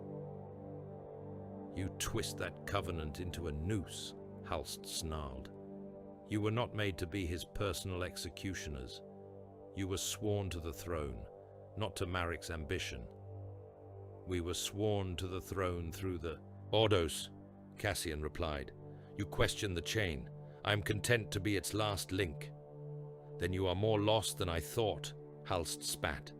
The bastion's shields flared again as a squad of Red Hunter's devastators brought a new battery of multi-melters to bear. Heat shimmered, energy flared. A section of the shield buckled, then collapsed in a shower of light. Lascanon beams stabbed through the gap, liquefying stone and steel. A bastion wall towered over them, a gothic mass of buttresses and murder holes, its lower sections already pocked by impacts. "Breach," Malkion reported. "Sector East, close-range entry possible." Cassian raised his sword, its power field crackling. "First company with me," he voxed. "We end this." They pushed through the smoke and shattered masonry like a tide of iron. The breach was a jagged gap, torn in a wall 10 men tall, its edges still glowing. Guardsmen in bastion grey tried to hold it, firing down from makeshift firing. Points, last bolts slashing against the advancing ceramite. Some shots found joints and lenses, others bounced. Bolters answered, blowing the defenders from their perches in messy bursts. Inside, the bastion was a labyrinth of chapels turned into barracks, cloisters converted into armories, reliquary halls stocked with ammunition as well as Saint Bones. Red hunters moved through the corridors with relentless focus, clearing room after room. Guardsmen and stormtroopers died at each junction, their faith and fury no match for the brutal efficiency of Astartes' assault. Interrogator focus, jaw aching, followed at a distance, boots slipping on spilled blood. He saw a guardsman drop his weapon and kneel, hands raised, only to be shot through the throat without a word. He saw a priest clutch a relic and hurl himself at a marine, Crozius raised, only to be dashed into a wall hard enough to leave a red smear and a warped icon. Sanctum ahead, Malkion voxed. Multiple life signs. One reads as enhanced, likely target. The inner sanctum's doors were great slabs of plasteel and carved stone inscribed with wards.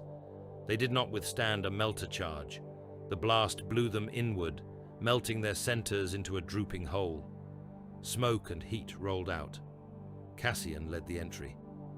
The sanctum beyond was a wide, vaulted space, whose far wall was dominated by a statue of the Emperor in judgment, his stone gaze stern, one hand raised in benediction, the other clutching a sword that reached from floor to ceiling.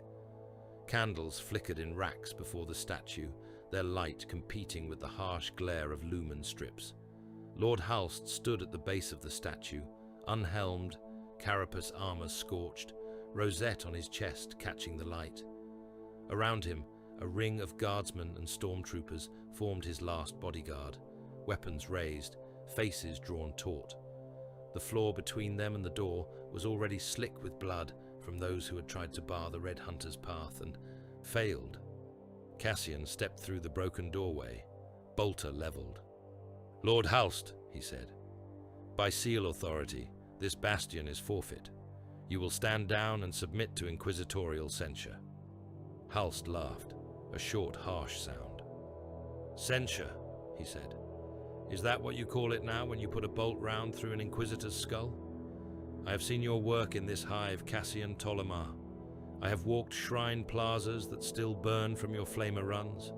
I have read reports of regiments you judged compromised and erased. Do not speak to me of censure. You are a blade, Marek is swinging with abandon." Focus moved into the sanctum's rim, back pressed to a column, trying not to slip in the blood there. The air was thick with smoke and the metallic tang of gore. He could feel the weight of the Emperor's stone gaze press between his shoulder blades. "Lord Holst," Focus managed, jaw protesting every word. "Helengard is under writ, whatever we think. Of Varness's method, the seal is real, the writ is real. We cannot simply ignore. The writ was granted on incomplete knowledge," Holst snapped. "On panicked astropathic visions and half-understood data. I came to this world before Marek. I saw its underhives before they burst. I catalogued its anomalies. I know what lies beneath its skin. There is a pattern here that could be understood. There is a weapon beneath this hive that could be turned. Marek would rather burn the board than learn the rules." Cassian's bolter never wavered. "The writ stands," he said. "The seal binds. You stand between my chapter and our duty. That cannot be." Holst took a step forward, pushing past his own men, unarmed hands spread. "In the Emperor's name," he said, voice ringing off the stone. "I order you to stand down. I order you to halt this, here and now. You were created to serve him, not to indulge the worst impulses of my order. You know this. Somewhere in whatever remains of the man you once were, you know this. Look at what you have done, Hunter. Look at this world burning and tell me it is the Emperor's will." For a moment, the sanctum was very quiet. Cassian's finger rested upon the trigger stud of his bolter. He could hear his own hearts. He could hear the breathing of his brothers, the faint clicks of armor joints, the drip of blood from the ceiling, where a shell had gouged through stone. "Trust the seal," not your own perception. He raised the weapon by a fraction, bringing its muzzle level with Holst's chest, just above the rosette that gleamed there. The Emperor's will, Cassian said, is interpreted by the Ordos. The Ordos have spoken. I am the Echo. He pulled the trigger. The bolt shell punched through Holst's carapace and detonated within his chest cavity. For an instant, the Inquisitor was whole. Then his torso blossomed in a spray of bone fragments and meat that painted the statue's base. His body folded backward, legs giving way, arms flung wide in a grotesque parody of benediction. The guardsmen around him froze.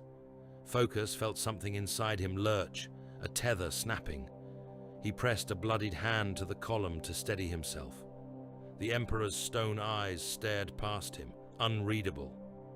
"Kill the witnesses," Cassian said calmly. "All of them. Doctrinal inconsistency is a contagion. This ends here." The Red Hunters opened fire. The last of Holst's guard died in a storm of bolter shells and chainsword teeth. Some tried to return fire, last bolts sparking against the ceramite wall. Others simply stared, mouths open, until the rounds hit them.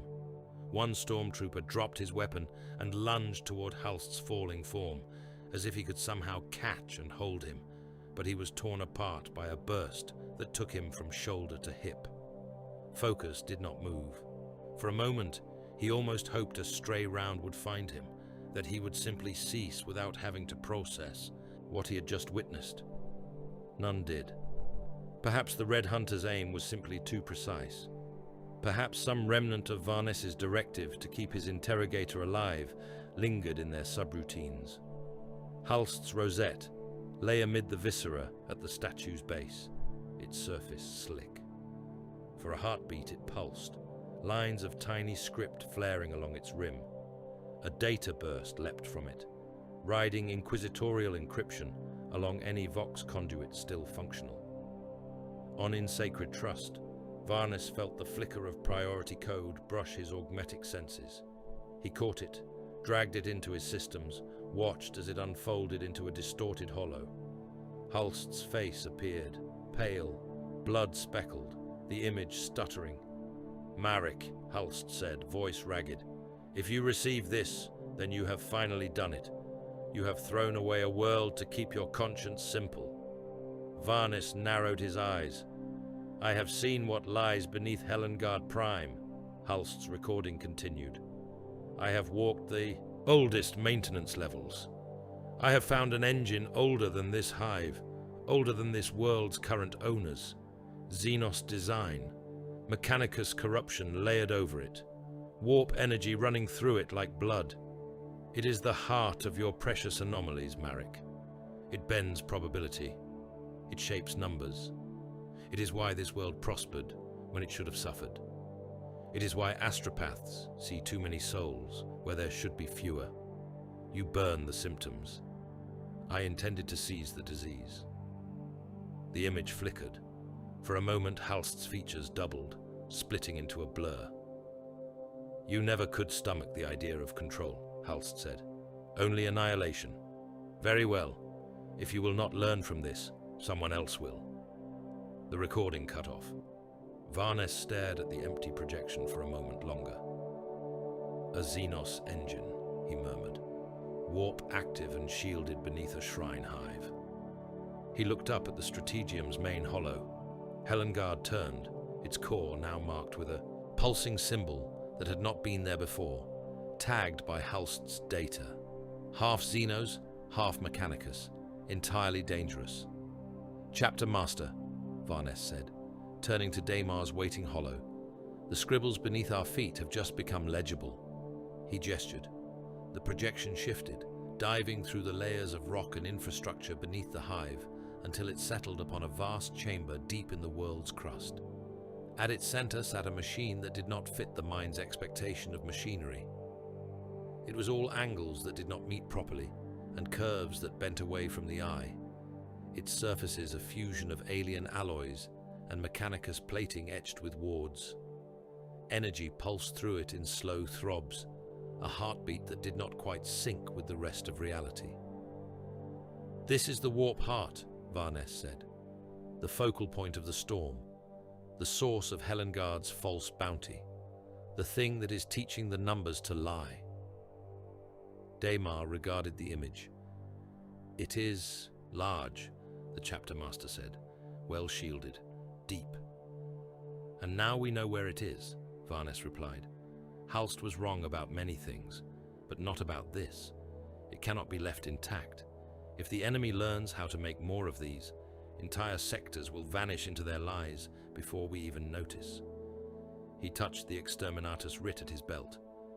"The cyclonic warheads on Insacred Trust and her sisters will scour Helengard's surface," he said. "But if this engine is as deeply anchored as it appears, even that may not destroy it outright. We cannot rely on fire from above alone." Daemar's eyes never left the projection. "You want my hunters to go down there," he said, "to plant charges within the engine's heart, to ensure it dies, even if the world above already burns." "Yes," Varnes said simply. "I want the Red Hunters to spearhead a descent into the world's bones. I want cyclonic charges placed inside that chamber, timed to go off in harmony with our strike from orbit. I want no chance, however small, that this thing survives as a buried relic for some future fool to dig up." He paused. "It will be costly," he said. "The tunnels are already corrupt. The warp will fight back. Your company losses could be total. The hive above may collapse into the void their explosions tear. Millions more may die simply from the ground giving way beneath them." Daemar nodded once. "Losses are a number," he said. "The ledger cares only that the final sum favors mankind."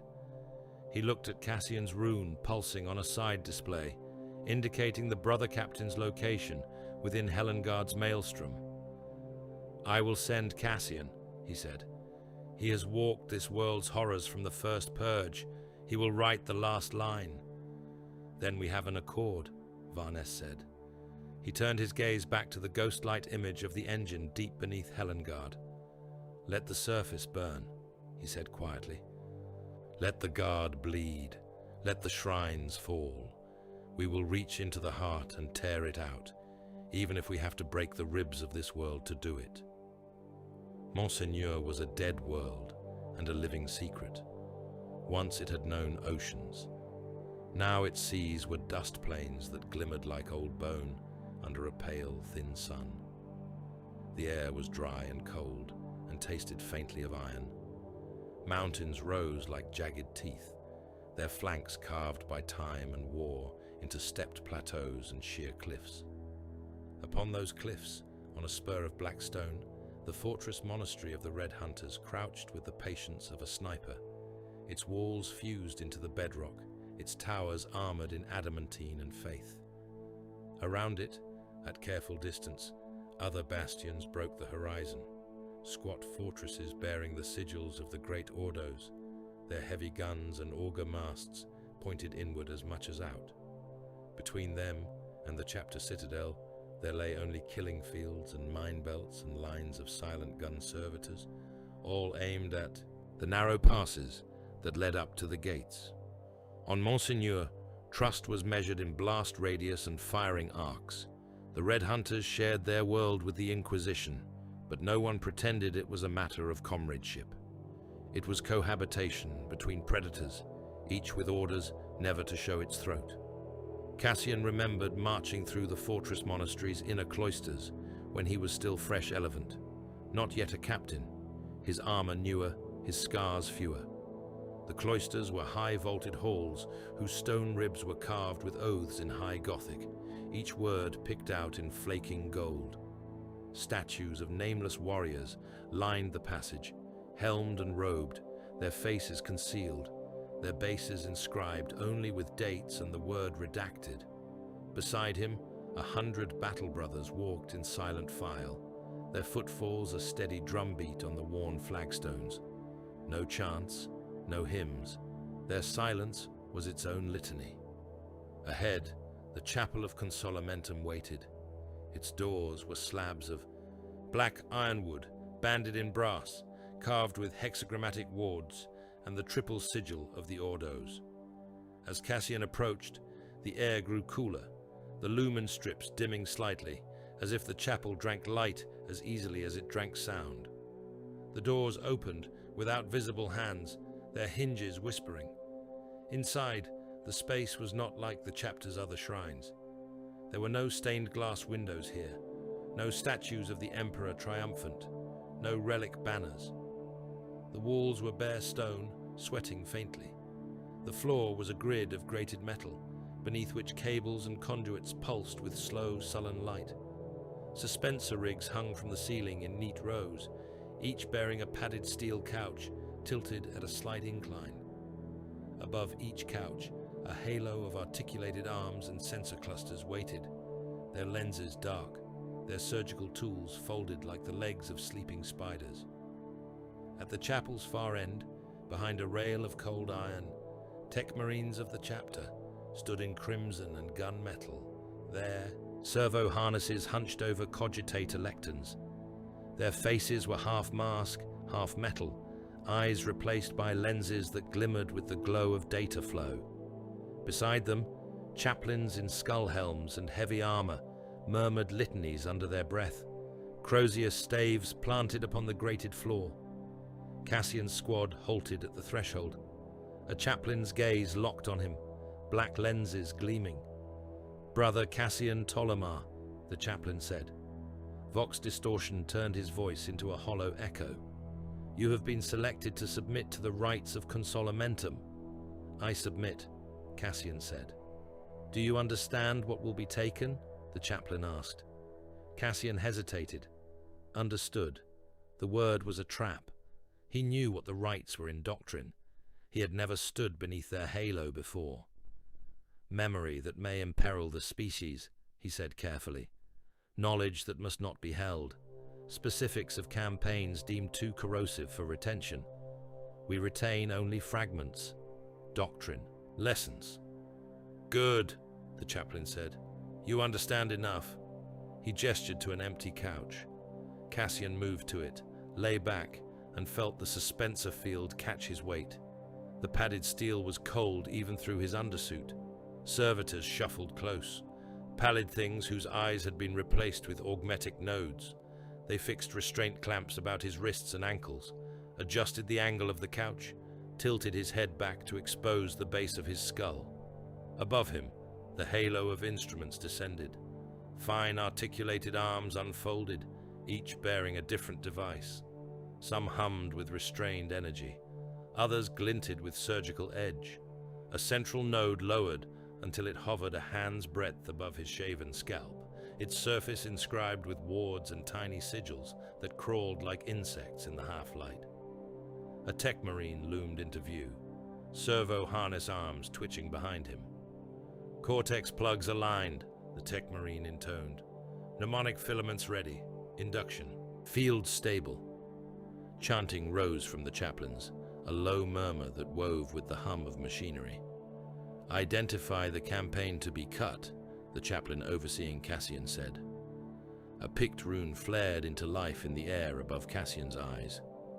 It showed a world he half recognized, skies bruised by orbital bombardment, seas of churning black. The name burned beneath the image in high Gothic letters that meant little now. He remembered landing there. He remembered trenches filled with men whose eyes glowed in colors no human iris should wear. He remembered an order given in a voice that had not been entirely mortal. He remembered screaming. "Operation designation," the tech marine supplied. "Black ledger file, Ordo Malleus seal. All records outside the rites chamber have been destroyed." Cassian tried to focus on the words. They skated off his mind like oil on glass. "The memories associated with this campaign are to be excised," the chaplain said. "The lessons retained, the doctrine preserved, the guilt transferred to the ledger." "Acknowledged," said the tech marine. Something cold pressed against the base of Cassian's skull, nestling against the plug socket he had borne there since his ascension to full battle brother. For a moment, he felt a sting, like cold metal sliding against exposed nerve. Then a spike of white pain punched through his head. His vision flared. The chapel vanished. He was on that other world again, lungs full of ash and blood, bolter kicking against his gauntlet as he fired into a tide of things that had once been men. He was hearing voices that spoke in his own tongue and yet meant nothing he could grasp, voices that told him secrets about the Emperor, about the warp, about the ultimate fate of the species. He felt his faith buckle. And then the light came. A psychic pressure rolled through his mind, a tidal surge of disciplined will, an imposed belief. It crashed over his memories, not gently, not kindly. It tore, it shredded. Sights and sounds and feelings were ripped from where they had settled in his soul, dragged screaming into a whirling vortex of machine code and inquisitorial seal script. He tried to hold on to a face, a voice, a moment when he had hesitated over a trigger. It slipped from his grasp like wet glass and shattered into meaningless fragments. "What remains?" asked the chaplain's voice from somewhere beyond the storm. "Threat pattern catalog," the tech marine replied. His tone was clinical. Tactical responses, lessons in doctrinal adherence under extreme warp pressure, emotional content removed, identifying details erased, guilt and doubt excised, loyalty protocols reinforced. The pressure subsided. Cassian's vision flickered back to the chapel ceiling. He tasted blood. His muscles twitched within their restraints. The world felt thinner somehow, as if a layer of texture had been scraped away. "Do you remember the world?" the chaplain asked him.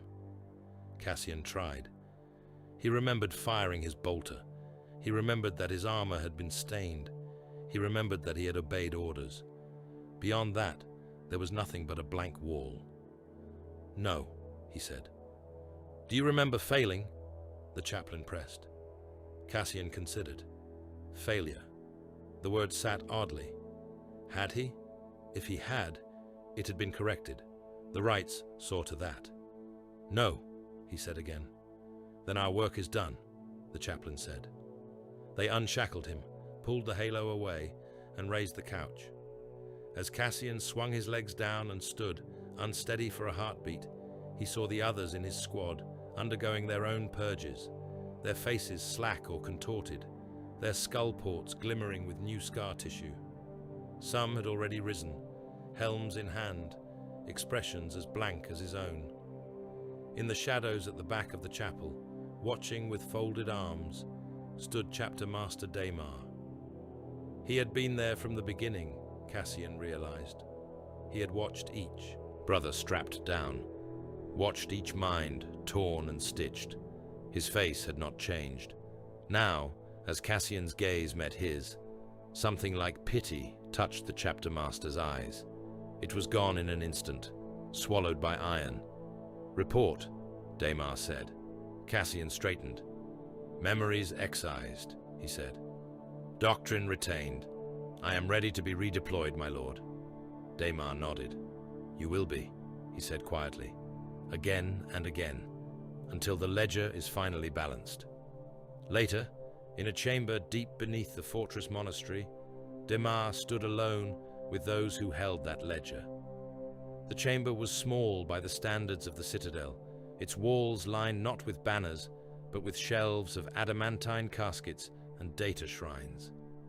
Each casket bore the sigil of an ordo. Each shrine hummed faintly with encrypted ghosts. Opposite Daemar, 3 men in robes of different cut and color watched him. One wore the white and crimson of the Ordo Hereticus, another the grey and black of the Ordo Malleus, the third the somber hues of the Ordo Xenos. Their faces were different ages, their augmetics arranged in different patterns, but their eyes were the same, hard, measuring, old. Marek Varnes stood slightly apart, younger than the others but already touched by their patina of authority. His staff rested against his shoulder, his rosette gleaming dully on his chest. "You have seen the results," said the Hereticus Lord, voice thick with age. "The Consolmentum protocols function. Your brothers forget what we cannot allow to persist. They retain only what we choose.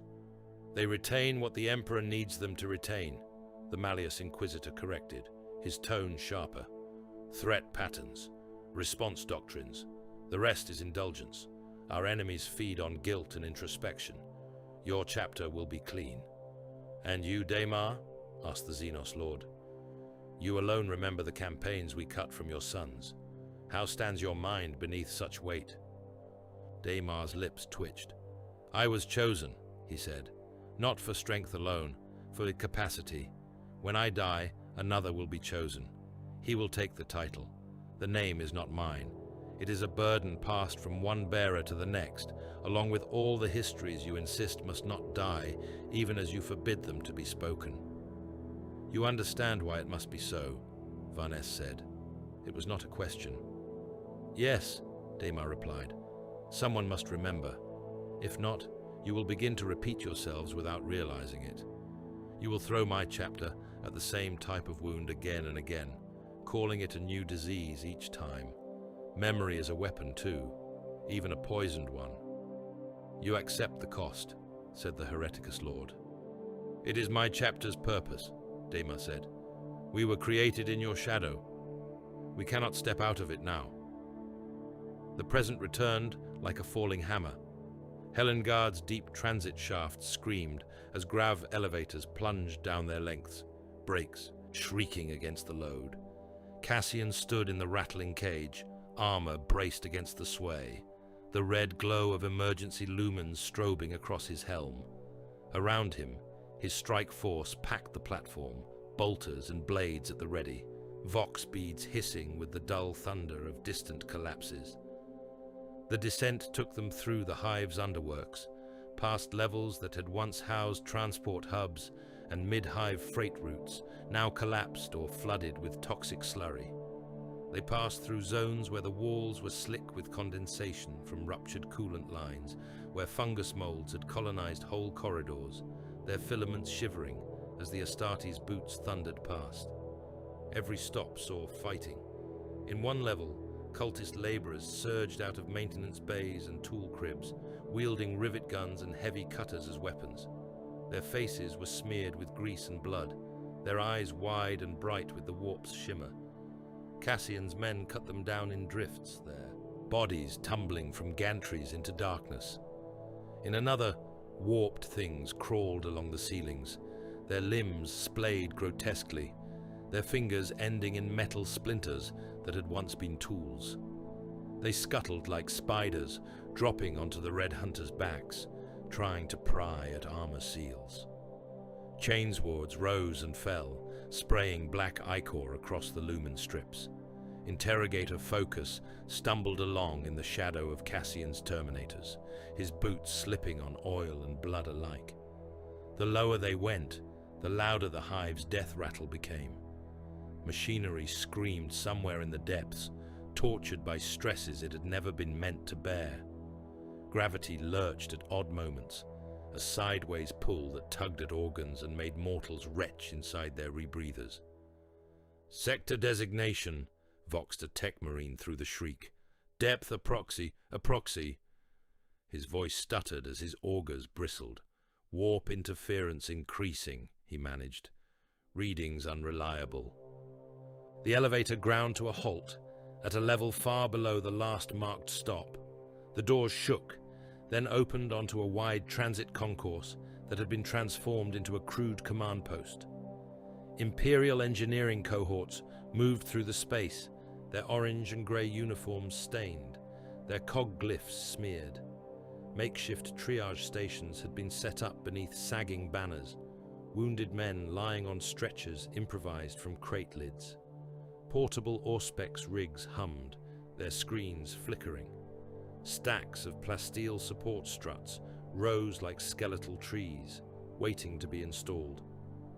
At the concourse's center, a cluster of engine seers and junior tech priests huddled around a glowing hololith that showed the hive's lowest structural members, flashing red where the strain had become critical. Guardsmen from an attached regiment stood in a ragged perimeter, weapons pointed outward at the dark mouths of half-collapsed tunnels. As the Red Hunters stepped off the elevator, The command post froze. For a moment, there was only the hum of machines and the drip of unseen leaks. Then the chief engine seer, a man with half his face replaced by burnished steel and mechadendrites bristling from his shoulders, stepped forward. His robes were torn, his voice rasping from a vox grill. "Astartes," he said, "by the Omnissiah's manifold mercy you have come. The supports are failing faster than we can brace them. We need more time. We need more hands. We need evac routes cleared for my cohort and the guard units assigned to defend us. If the core struts go, the central spire will...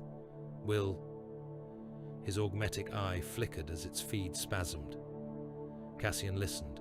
He nodded once. "Show me your schematics," he said. The engine seer gestured to the hololith. A data slate lay upon a nearby crate, lines of numbers and glyphs crawling across its surface.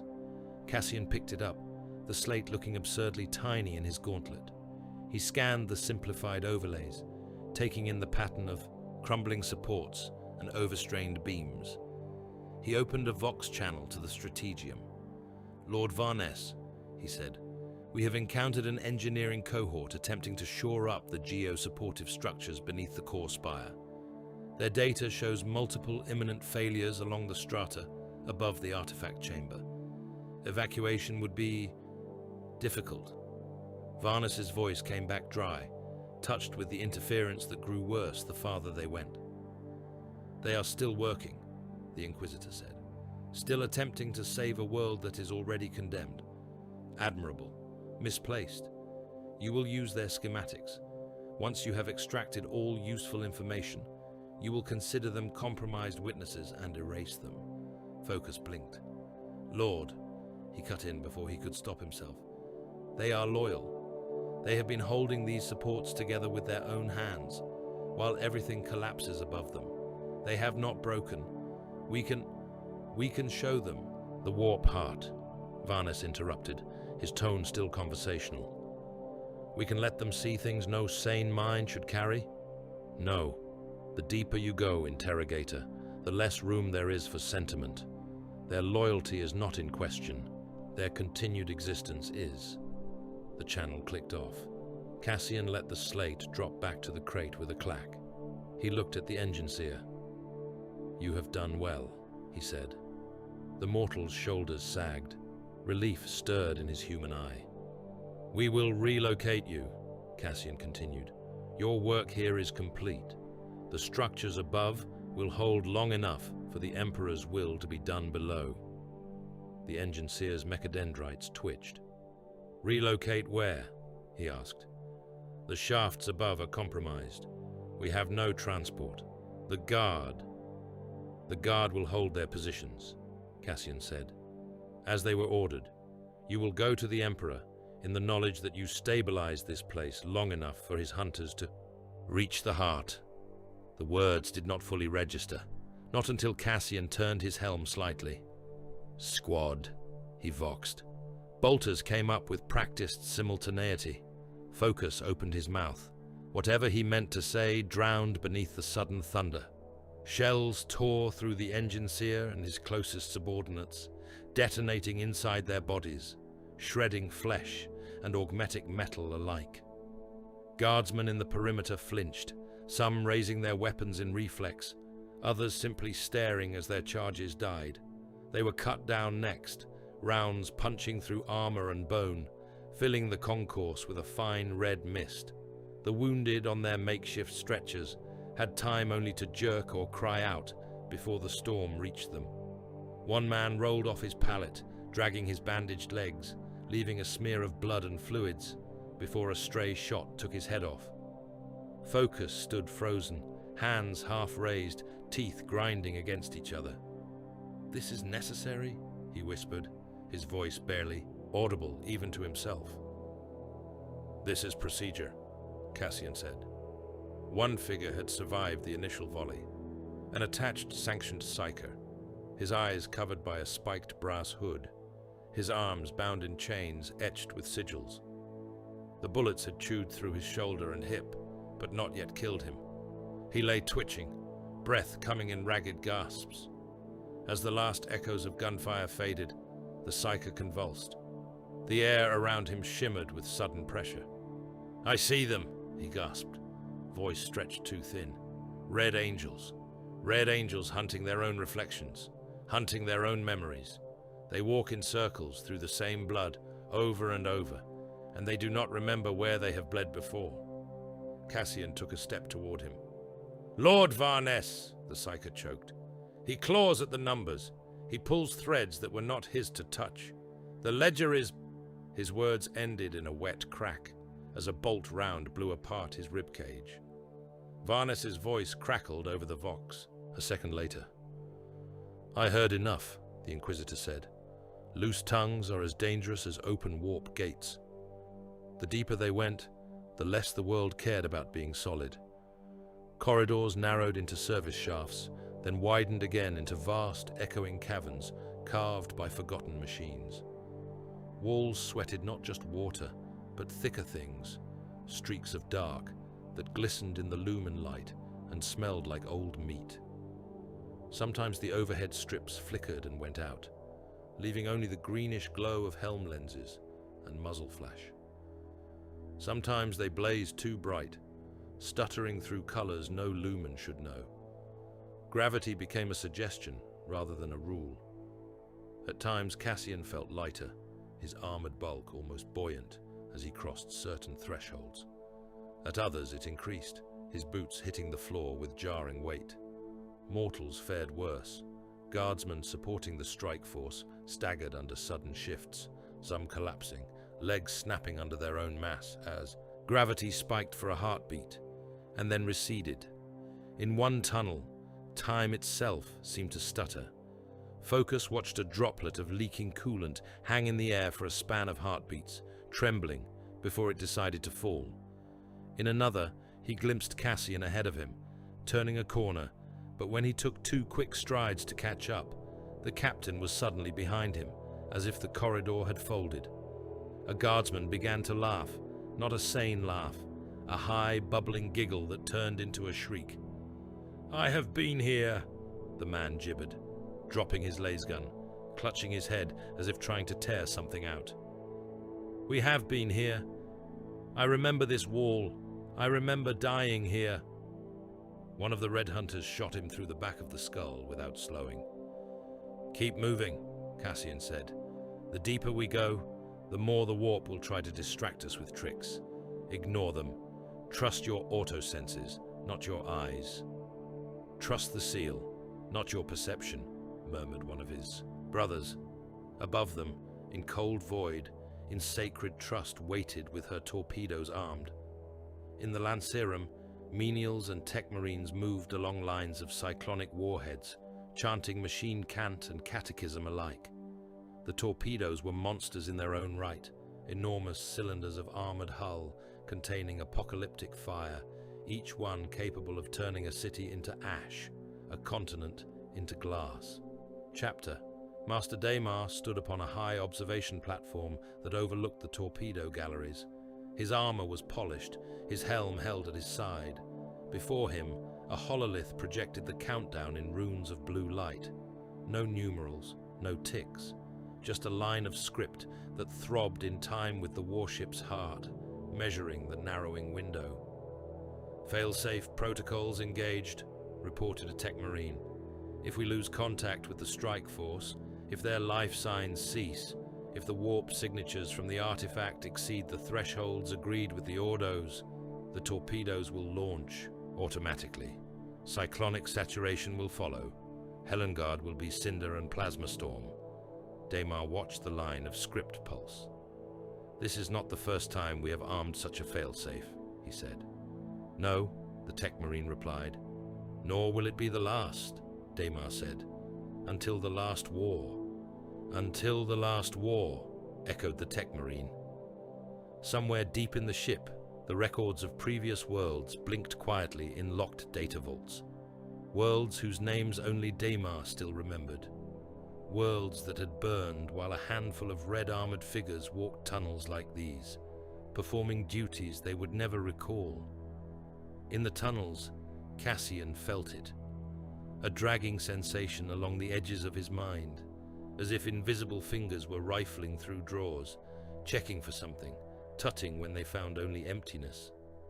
Déjà vu sliced at him in jagged flashes, a corridor lined with torn hazard stripes where he had walked before, a sump chamber choked with bodies, their faces wrong in ways he could not articulate, exactly like another chamber on another world. The taste of the air, metallic and stale, the way the lumen strips buzzed out of sync with each other.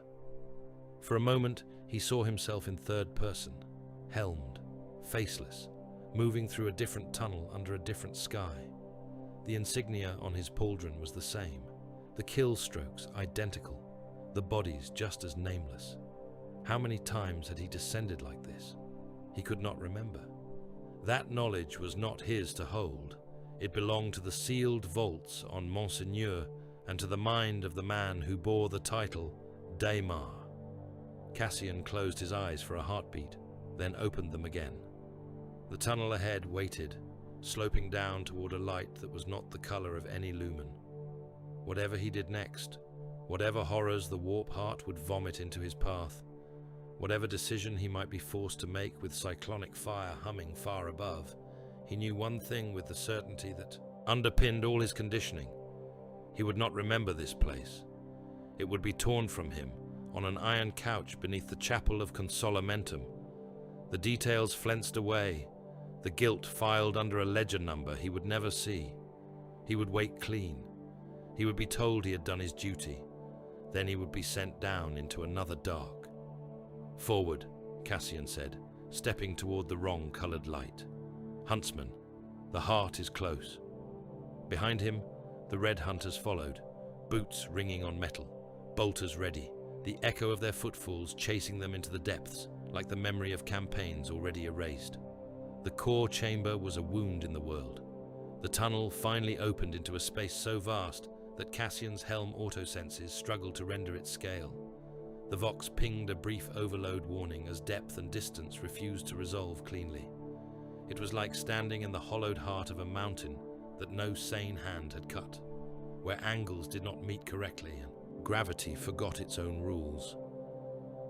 The engine sat at the center. It rose from the rock like a tumor, a titanic machine whose bones were not meant for human eyes. Plates of alien metal curved and interlocked in impossible geometries, their surfaces slick with a sheen that was neither oil nor condensation. Between those plates, Mechanicus graphs had been bolted and welded, heavy adamantine shells crawling with cogs and ward sigils. Cables as thick as hab blocks plunged into the stone around it, pulsing with sickly light. And through it all, like rot through flesh, demonic growth swelled and knotted, obscene meat extruded from gaps in the metal, twitching and flexing as if tasting the air. Above the engine, a vortex of warp light spun, a funnel of screaming color that drained into the machine's upper reaches. Faces flickered in it, voices bled from it, a constant whispering roar. The air stank of ozone and hot blood, and of something older, like the breath of a charnel house that had never been aired. Around the engine's base, in a ring of chanting flesh, the cult waited. Hundreds of them knelt in concentric circles, their bodies bent toward the machine. They wore robes once meant for laborers, priests, nobles, now uniformly stained. Their skin crawled with script that moved of its own accord, lines of numbers that marched and rearranged. Some had no faces left, only smooth flesh marked with sigils. Others had mouths filled with too many teeth, or eyes that were just pits of emerald fire. Their chant was a drone that made Cassian's bones vibrate. It was not language. It was arithmetic blasphemy, a recitation of ratios and sequences that did not add up, yet held a horrible consistency within their own knot. For a heartbeat, even a space marine could feel small. This is what 30 billion lives sound like when someone starts counting them wrong. Focus muttered hoarsely at Cassian's side, unable to keep the words in. This is the ledger. Humming. Cassian's grip tightened on his bolter. Squads 1 through 3. He voxed, forcing his own voice to cut through the chant. Zone the approaches, overlapping fields of fire. Terminate a spear to push through the cult ring. Tech squads, with me. We place the charges by the pylons identified in the schematics. No one touches the core without my word. Acknowledgement runes flashed green in his display. The red hunters moved out into the chamber, crimson and gunmetal dots pushing into a storm. At the engine's base, thick pylons jutted outward, each one capped with Mechanicus wards that had been defaced and overwritten with cult glyphs. They were the anchor points, the hardened veins through which the thing pumped its corruption into the rock. Tech Marines slung cyclonic charges from their harnesses, sanctified cylinders whose housings hummed with contained annihilation. Each device bore inquisitorial sigils and machine cant inscriptions. Each had its own tiny fail-safe, its own contained apocalypse. Charge placement pattern Delta, intoned one Tech Marine. Depth calibrations adjusted for alien alloy density. Detonation radius will intersect core containment at designated yield. Cassian listened with half an ear. His attention was already on the cult. The nearest ring of kneeling figures had not reacted to their arrival. Their chant had not faltered. One, a man whose chest had been flayed open to show bones etched with the same crawling numbers as his skin, turned his head slowly toward the approaching Astartes. His eyes were empty sockets filled with light. "Too late," he whispered. The words carried somehow through the cacophony. "You bring your knives to a feast already eaten." Cassian shot him in the head. The man's skull burst, spraying gore across the stone. His body toppled, but the chant did not pause. Others took up the syllables without missing a beat, their mouths shaping the same patterns, as if the numbers did not care which throat spoke them. "Begin the correction," Cassian said. "Fire at will," bolters thundered. The chant shredded under the impact of explosive shells. Cultists were pulped in great gouges torn from the ring. The first salvo cut a swathe toward the engine, clearing a path. The Terminators advanced into it, storm bolters chattering, power fists and chain fists humming with pent-up violence. They moved like a slow avalanche, each step leaving cracked stone underfoot. The engine reacted. The warp vortex above it flared, colors brightening to a painful intensity. The voices rose, shattering into screams. The machine's alien and Mechanicus components shuddered in unison, a deep groan running through the chamber. Then it vomited. Reality split in jagged lines around the base, cracks opening in the air, as if the world were glass. From those rifts crawled things that had no right to exist. Brass-skinned killers, their bodies a mockery of man-made war. Engines, horned heads set atop thick necks, axes of molten metal in their fists. Shadowy horrors that seemed made of torn night, their outlines bleeding away into smoke, eyes like baleful coals. And worst of all, shapes that had once been citizens of Helengard, their forms twisted out of recognition, bodies elongated, limbs bent backward, faces split into too many sections. Some still wore the remnants of hive uniforms or shrine vestments, their mouths open to shriek, and numbers poured out. The first wave hit the Terminator wall with the force of a kinetic strike. A brass demon crashed into Brother Seraphel, its axe slamming down onto his raised fist. The impact sent out a ring of force that cracked stone and made lumen strips explode. Seraphel braced, servos whining, then brought his own fist around, power field flaring. He smashed the demon's head into pulp, brass skull folding in, fire spurting from the ruin. The body continued to swing its axe until another Terminator scythed it down with a chain fist, tearing it in half. Shadow things flowed around them, slipping into gaps, appearing where they had not been a heartbeat before. One emerged from the wall itself, claws reaching for a Marine's exposed neck seal. Hexagrammatic wards etched into the armor flared, searing the thing like acid. It screeched, form distorting, as the Marine rammed his combat blade up under its rib area. The blade's edge was lined with micro-inscribed sigils, each cut writing a denial in its flesh. The demon tore apart in a spray of smoky fragments. Warp Helen Guardians rushed at the fire lines, hands hooked into claws. Some exploded when bolter shells tore into them, their insides revealed as writhing nests of vermin or coiled chains made of teeth. Others kept coming even after losing limbs, dragging themselves, mouths working. "Interlocking fire lanes," Cassian barked. "Do not let them close." The Red Hunters responded with drill-perfect efficiency. Squads adjusted their positions by instinct and training, overlapping arcs, lines of sight knitting into a killing mesh. A demon that managed to slip past one squad's aim found itself in the perfect angle for another. Heavy weapons teams placed their shots to herd the tide, forcing it into choke points. At the engineer pylons, Tech Marines placed the first cyclonic charges, clamping them to alien metal and reciting machine litanies that made their mechadendrites curl. "Charge 1 armed," reported a Tech Marine. 2, 3. Structural resonance mapping within acceptable margins. Null field servitors lurched forward on clanking legs, their bodies little more than wasted flesh, wired into harnesses of black iron.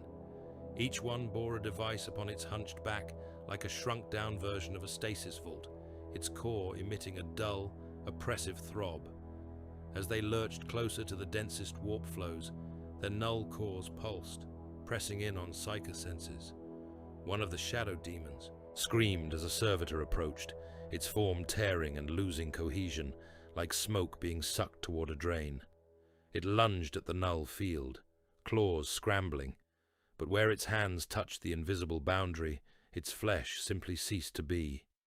It disintegrated in layers, shrieking as it went, leaving only a smear of grey that the null core devoured. "Servitors at pattern node," voxed a Tech Marine. His voice was strained. Even augmented minds felt the pressure here. "Psycho constructs collapsing at 20% anticipated efficiency increase." "Hold them there," Cassian said. "They are buying us precision." The battle settled into a brutal rhythm. Cassian moved along the fire line, picking targets, Bolter bucking in his gauntlet. A warp twisted surf lunged at him, jaw distended, teeth like shards of glass. Cassian punched him aside, feeling ribs crack under the blow, then turned and put a shell through the thing's back as it tried to rise. He stepped over the twitching corpse, eyes already assessing the next threat. Focus fired his sidearm until the barrel glowed, panting through his rebreather. He had long since stopped aiming for heads. Anything he hit seemed to die eventually, or at least fall and be trampled. His hands shook, but he kept moving, kept the muzzle pointed at something inhuman. A splash of warp light washed across the chamber, bright enough to blind a normal man. Cassian's helm polarized automatically. When his vision cleared, he saw that one of the cyclonic charges had taken a glancing hit. A demon, dying on its feet, had flung itself sideways in its death throes, its body saturating the device in corrosive ichor. The warding script on the housing flared, and some lines burned out, fizzling. "Charge 5 showing destabilization," a Tech Marine voxed sharply. "Containment stutter, yield calculations shifting beyond predicted parameters." "Can it be corrected?"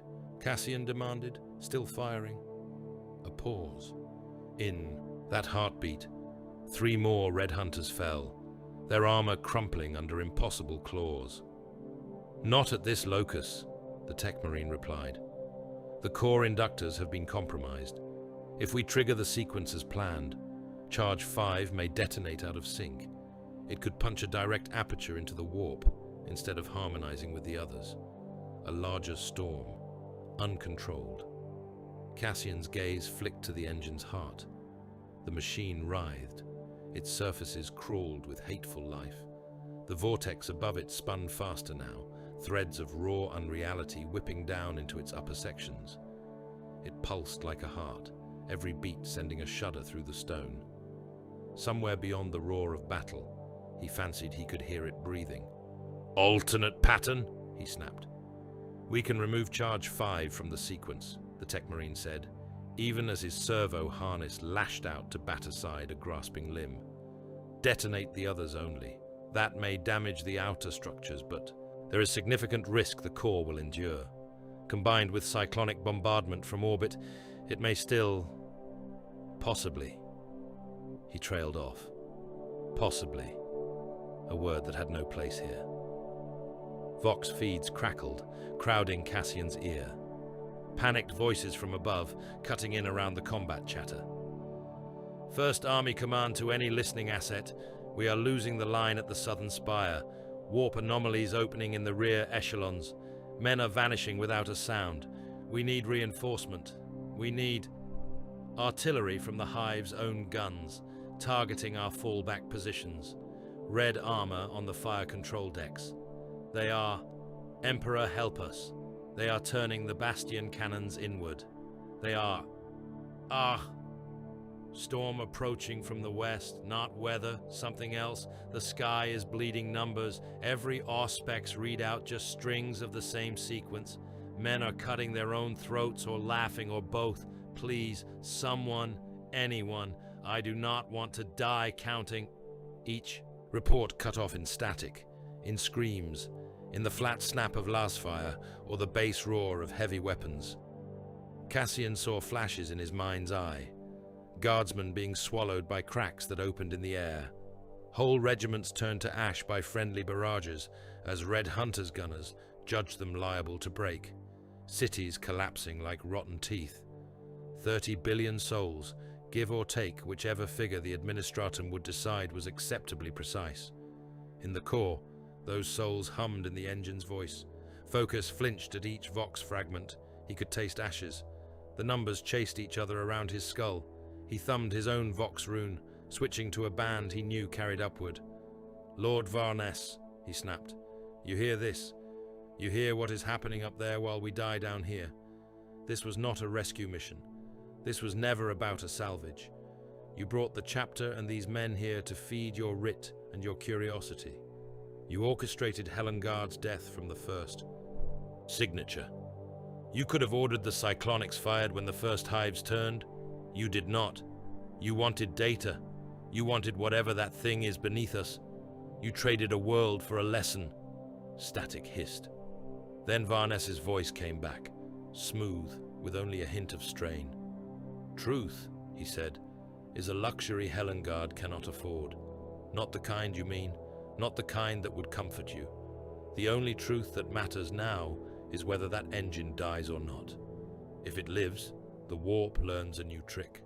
If it dies, then perhaps fewer worlds go the same way. I am not killing Helengard for political capital, Interrogator. I am killing it because something worse than politics is scratching at the door. Focus bared his teeth behind the rebreather. You always have a justification, he said. A calculus, a ledger. You make murder sound like mathematics. I make mathematics sound like murder, Varnes corrected. There is a difference. Focus on survival, Focus. If you live, you can write a report with all the outrage you like. I will even read it. The channel snapped off again. A demon lunged at Focus as he turned, its mouth opening too wide, numbers spewing in a stream of glowing symbols. Cassian's gauntlet closed around its skull. He slammed it into the ground hard enough to crack both stone and bone, then stamped down, grinding the head into paste. We are past the luxury of argument, Cassian said, hauling Focus upright by the back of his coat. Charges in place? All except 5, the tech marine replied. We can pull it and rely on the remaining devices plus the orbital strike. Margin of certainty drops substantially. I would place the likelihood of total core destruction at less than even. Or, Cassian asked, or we manually overload charge 5 within the core throat itself, the tech marine said reluctantly. Close proximity to the engine's heart may focus the blast. But whoever carries, it will be at ground zero, and the timing will have to be precise to avoid premature resonance with the warp currents. The carrier will not live, neither will anything within several hundred meters. Do not bother couching it, Cassian said. We are not children. He looked again at the engine. The idea of leaving this thing standing, half crippled, for cyclonic fire to wash over, trusting that the worldwide storm would scour it completely, it itched at his conditioning. That was a gamble, a bet, numbers against numbers. In the chapel of Consolmentum, he had had doubts flensed away. Here, at the bottom of a dying world, where reality was paper and the warp penned its own scripts, a thought still rose. No memory of us need remain, so long as the ledger is balanced. He opened a channel to the strategium. "Chapter Master," he said. "Lord Varnis, Charge 5 is compromised. Leaving it out of the sequence may allow the core to survive in some form. Detonating it as is risks ripping an unregulated aperture into the warp. There is a third option, manual overload within the heart. It will require a carrier." On in sacred trust, Daemar and Varnes stood side by side before the hollow of the engine. They exchanged a look. "We ask much of them," Varnes said. "We always have," Daemar answered. "They have never failed." He keyed his reply. "Brother Cassian," Daemar said, voice steady, "you know our creed. We are made to carry the charges others cannot. If a knife must be thrust into the heart with a steady hand, then a hunter carries it. You will do what is necessary, as you always have. No elaboration, no apology." Cassian closed the channel. He reached for the damaged charge. Up close, the device hummed like a trapped storm. The casing had warped slightly, where the demon's ichor had eaten at the warding layers. Sigils blackened and flaked. The tech marine disconnected it from its moorings with care, mechadendrites whirring. "When I remove the last coupling, the internal failsafe will begin to decay," the tech marine warned. "You will have some minutes, not many, enough to reach the core if you do not stop. If you are delayed, the detonation sequence may slip out of synchronization, increasing the risk of uncontrolled warp tear." "Then I will not be delayed," Cassian said. He slung his bolter behind him, mag locking it, and took the cyclonic charge into his arms. It was heavy, even for an Astartes, dense with compressed obliteration. Servo muscles whined as his armor adjusted to the load. His auto senses pinged proximity warnings and hazard sigils that he dismissed with a thought. Around him, the battle raged on. Red hunters died in ones and twos, falling where they stood, their brothers stepping over the bodies without pause. The engine groaned, a sound like stone grinding on bone. Cassian keyed his company channel. "Huntsman," he said, "I carry the heart of our correction. You will hold the circle. You will keep the path clear as far as you can. After that, I will walk through whatever stands. If I fall, another will take it. The core dies today. The ledger will be balanced." Focus staggered closer, hand outstretched. "Cassian," he said, "there may be another way, some adjustment. There is always another. There is always another world." Cassian cut him off. "There is not always another chance to kill a weapon like this." He paused, then spoke more softly, the vox carrying his words to every helm. "No memory of us need remain," he recited. "No honor roll, no campaign banner, no statue. The Emperor knows his own. The ledger will show that Helengard was corrected. That is enough." He turned without waiting for an answer and started toward the engine. The path was a corridor of horror. Demons sensed the charge. They turned toward him as if drawn by scent, ignoring other targets. Brass beasts hurled themselves at him, axes raised. He met them with shoulder and fist, the cyclonic weight limiting his swing but not his determination. One axe cut into his pauldron, biting through ceramite, shearing away half the plate. Flesh and gene-wrought bone split beneath. He grunted, shoved, and drove the broken edge of his pauldron into the demon's throat, crushing whatever passed for its spine. Shadow things lunged from the flanks. One wrapped itself around his legs, trying to drag him down, its touch like plunging into ice. Wards flared. His armor screamed warnings. He stamped down, felt the thing pop like a rotted bladder, cold ichor spattering his greaves. Behind him, his brothers fired over his shoulders, bolts and sanctified rounds stitching into the press. A Terminator strode at his right for a dozen heartbeats, Reaper autocannon barking, until a tendril of warp light lanced from the engine and punched through his chest. The giant staggered, armor smoking, took 2 more steps, then toppled, his bulk shaking the stone. Cassian did not stop. He moved into the engine's shadow, the machine looming above him like a tower of knives and bone. The heat from it was immense, but his armor's systems held. His auto-senses screamed again, saturating his vision with hazard runes as the warp density spiked. He pushed them aside. At the base, the machine's external plates peeled back, forming an aperture into the core throat. It was a vertical shaft lined with unnatural alloys and twitching flesh, descending out of sight. Light spilled from it, not from a source, but from the warp itself, casting everything in sickly hues. Cassian stepped to the lip. He could feel the charge thrumming in his arms, eager. "Captain," Focus's voice cracked over the vox. "Cassian, you do not have to—" "I do," Cassian said. "We all do. Otherwise, this is just murder without purpose." He stepped into the shaft. Gravity forgot itself. For a moment he fell, and rose and was suspended all at once. The walls crawled past him, fleshy growths reaching, trying to pull at his armor, leaving trails that smoked where they touched the wards. He kept the charge cradled to his chest like a child, servo muscles screaming as the forces shifted. Shapes formed in the light around him, faces, worlds, a parade of deaths. For a heartbeat, he saw another engine, another shaft, another descent, his own hands carrying another charge. Different armor color, different sigils, same duty. Then he hit something that felt like ground, the core. It pulsed beneath his boots, a surface that was neither metal nor flesh, but some obscene fusion of both. Energy ran through it in ripples that made his bones hum. The light here was direct, a spear of unreality plunging down from the vortex above, entering the engine's heart and spreading out. Cassian staggered, knees almost buckling. The cyclonic charge whined in his arms. Internal safeties flickered. He sank to one knee, placing the device directly against the throbbing core. Its housing sizzled where it touched.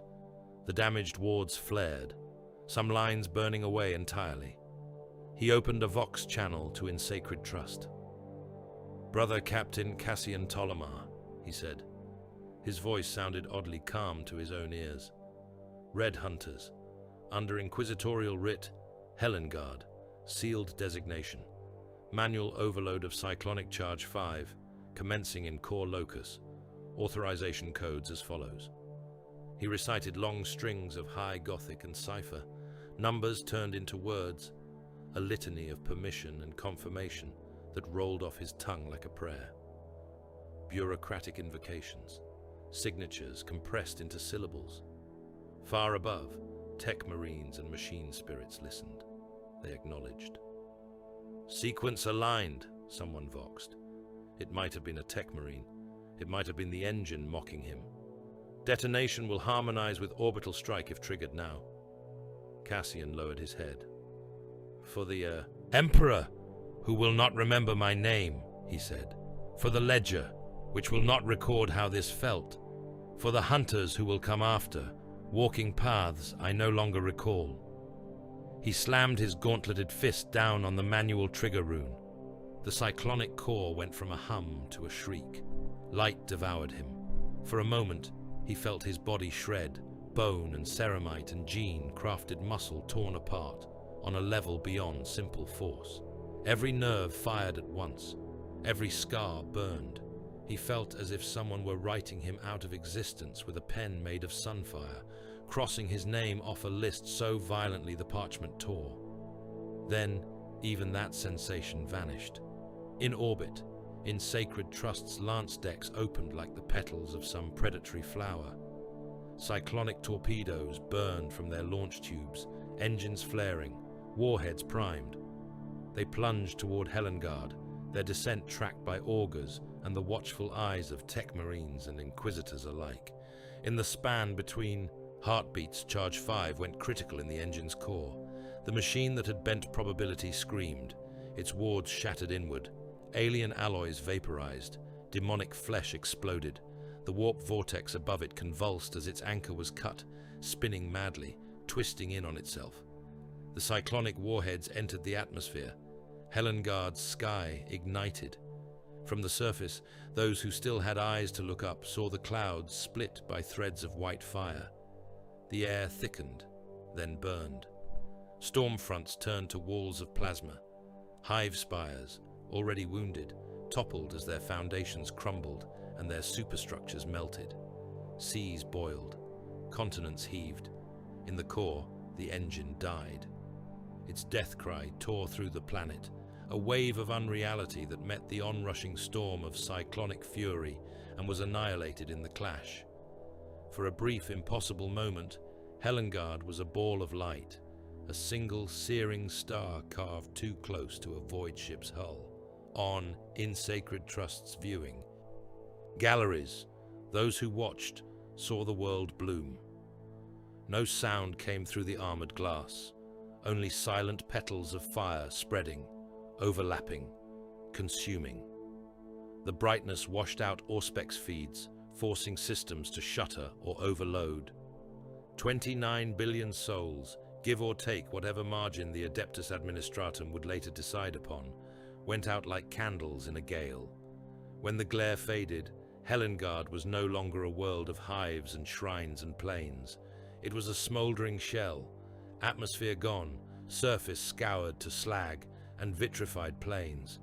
Here and there, molten seas still bubbled. The core engine was gone. There was nothing left beneath the crust but cooling rock and the ghosts of numbers. In the Strategium, Marek Varnes stood with his hands folded behind his back. "Record," he said. Autoscribes clicked to life. Servo skulls dipped quills in fresh ink. Hololithic recorders focused. By authority of the Ordo Hereticus, under observation of the Ordo Malleus and Ordo Xenos, Helengard Prime is declared lost, Varnes intoned.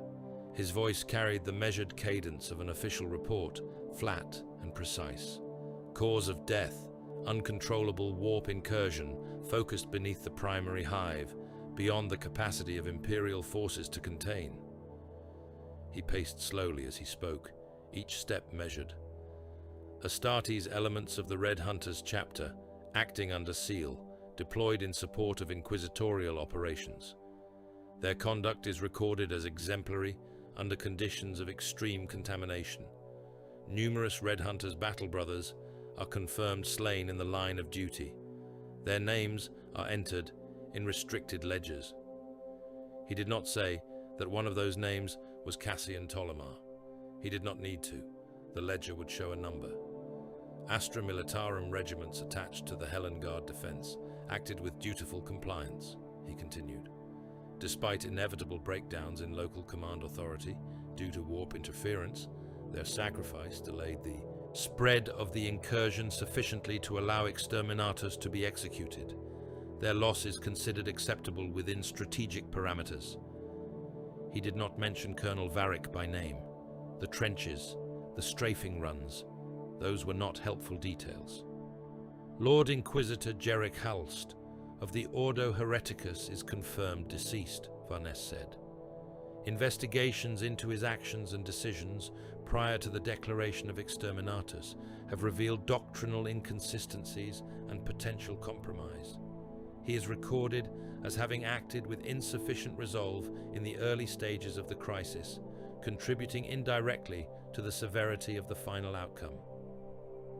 Holst's attempts to salvage the world, his bastion of sanity, his rage at the massacre in Shrine Quadrant 7, all collapsed into that phrase, doctrinal inconsistencies. Nonetheless, Varnes added, because magnanimity cost nothing when written by the victors, he is also recorded as having provided critical intelligence regarding the presence of a Xenos warp engine beneath Helengard's principal hive, intelligence which enabled its destruction. His name will be sealed in Ordos archives under appropriate classification. He stopped before the hollow of Helengard's ruined shell and looked up at it, one eye human, one a cold lens. In conclusion, he said, the Inquisition and the Red Hunters chapter did all that could reasonably be expected under circumstances of extreme warp saturation. The loss of Helengard Prime, while regrettable, has provided valuable data on enemy methodologies and will inform future defensive deployments. He raised a hand. The autoscribes ceased. The servo skulls drifted back. Seal the record, he said. Classify at the highest level. Distribute only to those whose duties require the burden. Somewhere far below the strategium, in the memory crypts of In Sacred Trust, files were tagged for future Consolmentum rites. When the survivors of the Helengard descent returned, those memories that did not fit within the desired narrative would be scoured. The Red Hunters would march again, their doubts cauterized, their deeds unremembered. The Emperor had claimed his due in blood and ash. His butchers had done their work. The great hall of In Sacred Trust rang with the sound of armor and the absence of voices. Survivors gathered beneath the vaulted ceiling, ranks of red and gunmetal lining the length of the nave. The walls were carved with reliefs of nameless battles, Astartes and human alike frozen in stone at the moment of impact. Aquilae watched from high arches, their wings spread in judgment. Incense burned in censers that swung from adamantine chains, trying and failing to smother the copper tang of blood and promethium that clung to every surface. Where once the assembled companies would have filled the hall end to end, now gaps yawned between the lines. Banners hung with their lower edges ragged, burned through in places, where their bearer had died under fire. Honor standards, whose tops had once blazed with campaign icons, now bore fresh strips of blank parchment, waiting for the script that would never be written. 1/3 of the Red Hunters who had descended to Helengard did not stand here. Some lay in twisted wreckage on a world burned to glass. Others had simply ceased to exist inside a blossoming star of cyclonic fury, names already translated into ledger marks. On the chapel vox, a voice intoned the outcome with the dispassionate cadence of liturgy. By the will of the Emperor and the action of his chosen servants, Helengard Prime is pacified, the announcer said. Warp anomaly neutralized, heretic elements eradicated, strategic stability preserved in the surrounding sectors, all glory to the throne. There was no mention of the world's population, no number given for the dead. The vox did not chant litanies for the souls turned to cinder. It did not mourn, it recorded. Chaplains moved among the gathered Astartes, Crozius staves tapping against ceramite, skull helms swinging slowly. They inspected armor, checked seals, murmured the rote phrases of post-battle purification. Now and then one paused before an empty space where a brother should have stood, gaze lingering on the absence. Then they moved on. At the rear of the hall, a new sound cut through the murmur of machinery and the low rumble of armor. A heavy door boomed open, its hinges grinding. Cold air flowed in from the corridor beyond, carrying with it the sterile scents of oil and ozone and something sharper, like bitter incense. The Consolmentum vaults had opened. Those selected for the rites formed a line without needing to be told. Helm runes flashed as orders came down through private channels, names called, designations assigned. Brothers stepped out from their squads and walked toward the doorway, their movements unhurried, their faces unreadable behind their lenses. The line was long. Chaplain Chiron stood at its head, Crozius held in both hands, its winged head resting on the flagstones. Tech Marines flanked him, servo harness arms flexing, mechadendrites twitching in anticipation. Behind them, the corridor sloped downward into the fortress monastery within the ship, toward the memory crypts, where mind and machine would work in tandem. "You have fought in the shadow of the warp heart," Chiron said, his voice amplified just enough to reach those in the line. "You have walked through fire that would shatter lesser souls. You have carried knowledge that cannot be allowed to spread. The ledger has no room for doubt, born from detail." The first brother stepped forward. His armor was scorched, his pauldron held together by fresh welds. At the base of his skull plate, the memory port glimmered in the lumen light, its edges raw from previous rites. "You submit to Consolmentum," Chiron intoned. "I submit," the warrior said. "Do you understand what will be taken?" Chiron asked, as he had asked Cassian long ago on Monseigneur. "I understand enough," the brother replied. "That is all the Emperor requires," said Chiron. He turned, leading the first batch down into the vaults. Tech Marines followed, chanting Binharic prayers, their footsteps ringing hollow on the descending stairs. Servitors shuffled in their wake, bearing restraints and surgical arrays. The line shuffled forward, each step measured. No one tried to flee. The Red Hunters had long ago accepted that obliteration of memory was as much a part of their war as bolter fire. Interrogator Focus did not stand in that line. Not yet. He waited instead in a small chamber off one of the side aisles, a utilitarian space with bare walls and a single lumen globe. Medicus servitors had bound his wounds and set his jaw with clamps of cold metal. He could feel the dull ache beneath the anesthetic, the memory of pain like a bruise on his thoughts. The door cycled open with a sigh. Marek Varnes stepped inside, the lumen catching on the polished ribs of his carapace armor, casting his face into alternating bands of shadow and light. He closed the door behind him with a touch, and for a moment, simply regarded Focus. "You are not dead," Varnes said. "That places you a step above many who went below." Focus managed a thin smile that did not reach his eyes. "I take no pride in surviving when so many did not," he said. Speaking still hurt. His voice came out rough. "Pride is not a thing I often see in you," Varnes conceded. "Stubbornness, yes. A tendency to ask questions when silence might be safer, but that too has its uses." He moved to the room's single chair and sat, staff resting against his knee. "Helengard is gone," Focus said. "Whatever use my questions might have had there went with it." "Not entirely," Varnes replied. "You saw things I did not. You walked beside the Red Hunters when the warp pressed hardest. You listened to the guard die. You watched Holst's bastion fall. That perspective has value." "Value," Focus repeated. "Enough to let me live?" Varnes inclined his head. "That depends to a degree on you," he said, "and on what you are willing to surrender." Focus met his gaze. "I suppose this is the part," he said slowly, "where you tell me that my memories are a liability, that everything I saw on Helengard makes me as dangerous as any guardsman who breathed its air, that to walk away unchanged would be to walk away as an uncontrolled factor." "You have been paying attention," Varnes said. "Good." He tapped a knuckle against his rosette. "You have two paths," the Inquisitor continued. "On one, you receive a partial Consolmentum, not as deep as the Red Hunters. We do not need your mind as clean as theirs. We merely need Helengard's specifics, softened. The worst images cauterized. The details that might feed, doubt or worse, sympathy, excised. In return, you are promoted, full interrogator briefing. Perhaps in time, elevation beyond that. You become more useful." "And the other path?" Focus asked.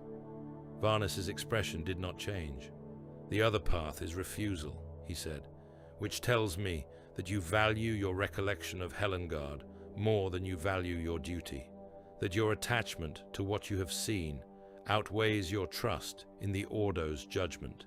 That is not a safe combination in a mind that has already been that close to the warp. I would be obliged to treat you as I would any guardsman whose eyes have seen too much." Focus let out a slow breath. "Executed," he said. It was not a question. Efficiently, Varnes agreed. No cruelty, no spectacle. Just one more necessary line on a long tally. Focus looked down at his hands. When had they begun to shake? He forced them still, fingers clenching. I could walk away clean, he said quietly. Forget Helengard. Forget Cassian. Forget watching the Red Hunters slaughter pilgrims and priests. Forget Holst dying with your name on his lips. Forget the smell of burnt flesh thick enough to chew. Forget the way the world sounded when it broke. I could become a sharper tool. You could become a safer tool, Varnes corrected. Sharper we can work on over time. And if I choose to die? Focus asked. Then you die, Varnes said softly. The Emperor has many servants. He will not miss one. Silence settled between them, broken only by the faint hum of the lumen. Focus closed his eyes. Behind his lids, Helengard burned again. He saw the shrine plaza turned into a furnace, the trenches chewed apart by friendly fire, the core chambers impossible light. He heard a psyker whispering about red angels hunting their own memories, and understood anew what that meant. He could cling to those images, make them his flag, die for them. No one would ever read. The flag. He opened his eyes.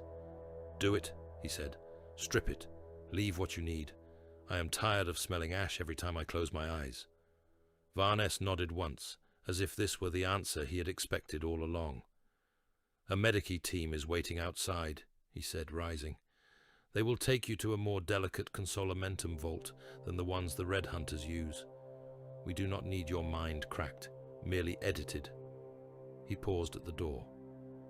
You may hate me when you wake, he said, in a vague, unanchored way. That is acceptable. Hatred without context is just more fuel. When he left, the medici servitors came. They unhooked Focus's jaw clamps, wheeled in a different kind of couch, one with more delicate restraints. As they strapped him down, he stared at the ceiling and tried to fix Helengard in his mind, as if will alone could hold it there. The smell of ash was very strong. Then the world folded away under the impact of psyker pressure and machine intervention, and Helengard slipped from his grasp like sand. Elsewhere on the ship, Daemar and Varnes stood once more in the strategium, Helengard's ruined shell hanging in the hololithic air. The chamber felt emptier now, even with the same number of servitors humming at their stations. Perhaps it was the knowledge that whole companies of men who had stood here before departure no longer existed. The Red Hunt continues, Daemar said. His tone was reflective, not questioning. It never stops, Varnes replied. He adjusted the holo, calling up not just Helengard, but other flagged operations. Icons representing past deployments flickered into being. A world whose name had been burned at the first war for Armageddon, a scarred ball of rock that had once been the forge of Vrax, a cold system near Fenris where months of shame had been counted in blood and denials. This is not the first time we have sent your chapter into the dark to correct mistakes no one will admit. Were made, Varnes said. You fought in the shadow of the Grey Knights upon Armageddon, helping erase witnesses as much as enemies. You bled in the trench lines of Vrax when the Ecclesiarchy lost control of its own crusade. You watched a Space Wolves fleet and inquisitorial battle groups circle each other near Fenris, each side certain of its own righteousness, and you stood ready to kill either if the seals had come down differently. He let the icons spin and fade. Helengard is one more entry, he said. Not the largest, not the smallest, not the worst, not the last. Your critics would say that you engineer some of these crises, Daemar observed. There was no heat in the words, that you let the rot ripen before you harvest it, that you could cut cancer earlier and cleaner, but choose to let it grow until the lesson is more instructive. Many of my critics are dead, Varnes said dryly. Those who survive understand that the Ordos cannot act on every rumor. that sometimes we must see how far a contagion will spread to understand its nature, that sometimes a world must be placed in danger to learn how to save 10 others. He reached into his cloak and drew out a data cylinder. It was smaller than the exterminatus writ he had brandished before, its casing a dull black, etched with sigils that wriggled in the corner of the eye. Wards in both Xenos and human script twined around it, parasitic. This was recovered from the artifact's remains, he said. An embedded cache, fragments of design schemata, records of the engine's construction from its alien core through its mechanicus augmentation, enough to make every Ordo Xenos lord in 3 sectors drool into his reliquary. Dimar's gaze rested on the cylinder. You risked Helengard for that? He asked. I risked Helengard because that existed, Varnes corrected. Someone built that engine. Someone thought to harness the warp with mathematics and alien alloys, and then hide the result beneath a shrine world. If we did not understand who and why, we would see more Helengards, perhaps without the opportunity to burn them in time. You intend to study it, Demar said. Of course, Varnes replied. Not alone, not unwatched, but it would be criminal negligence to destroy such knowledge unexamined. The enemy has given us a map of his knife. It would be rude not to trace the blade. Some would say that is how the heresy began, Demar observed. Men who thought they could control forbidden things. And yet, here we stand, on a ship whose warp drives are forbidden things tamed by ritual, Varnes said. Your chapter's very existence hangs on pacts and experiments written in black ink in the margins of the Codex. We all walk along lines drawn on the edge of an abyss, Demar. The trick is not to pretend the abyss is not there. Demar did not flinch. You will have what you need, he said. You always do. And you will send us where that knowledge tells you to send us next. Yes, Varnes said. I will. They stood in silence a moment longer, watching Helengard's ember turn. In the Consolmentum vaults, another captain emerged.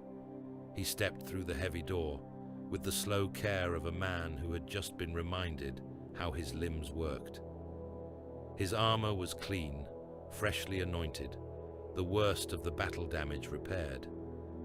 New purity seals fluttered from his pauldrons, their script sharp and unweathered. At the base of his helm, the memory ports were swollen, their edges crusted with dried blood.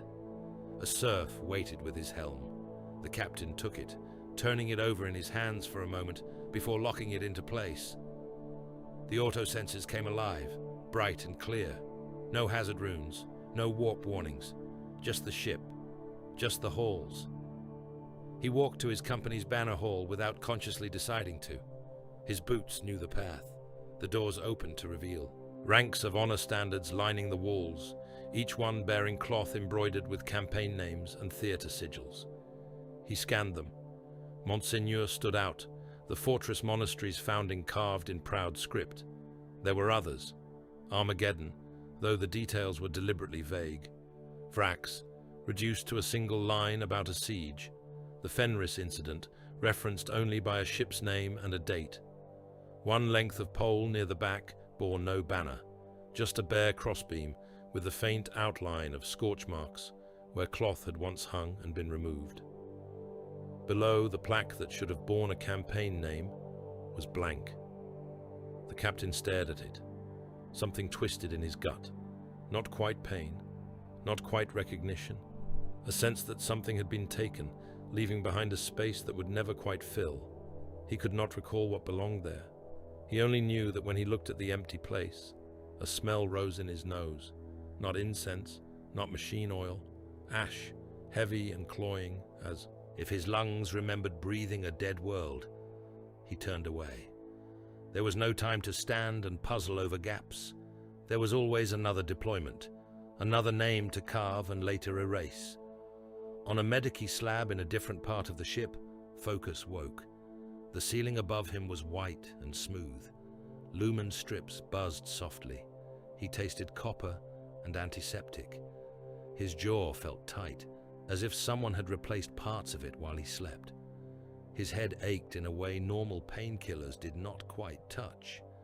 He tried to reach up, to touch his skull, and found his wrists banded with soft restraints. At his motion, a servitor glided closer, lenses whirring.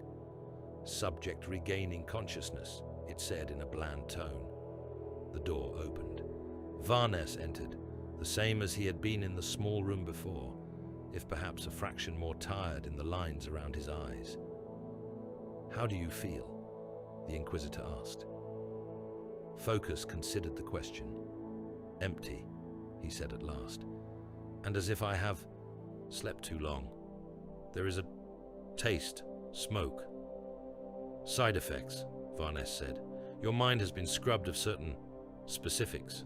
The residue will linger for a time, ghosts of sense, impressions without anchors." "Helengard," Focus said, testing the word. It meant something, a world, an operation. He could recall a brief sanitized report. Shrine world compromised by warp anomaly, inquisitorial intervention. Exterminatus authorized when containment failed. The usual pattern. He could not recall standing on its soil. He could not recall the faces of its people. When he tried, all he saw were shadows walking through fire, tall figures in red armor striding amid falling ash.